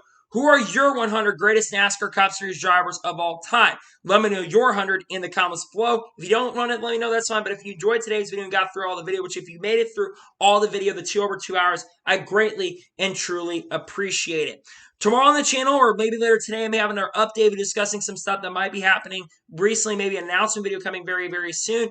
Then we'll have tomorrow on the channel a NASCAR news video on the channel discussing news over the last week. Then on Thursday, we'll have another special video dropping. I may have a talk about some silly season stuff, maybe somehow, maybe another silly season update. I'm not entirely sure. Then on Friday, there's going to be another NASCAR news video likely on the channel. Then Saturday, another special video is going to drop. And then Sunday, of course, we're going to have another special video dropping on the channel. Actually, probably have the F1 or the IndyCar review on the channel. We'll have to wait and see. And then next week, NASCAR returns. We go to NBC, and I'm really excited for NBC to return. So anyways, like I said, I want to thank you guys for watching today's episode, and I'll see you guys next time for more great, awesome NASCAR content and other motorsports content on the channel like this. Take care, everybody.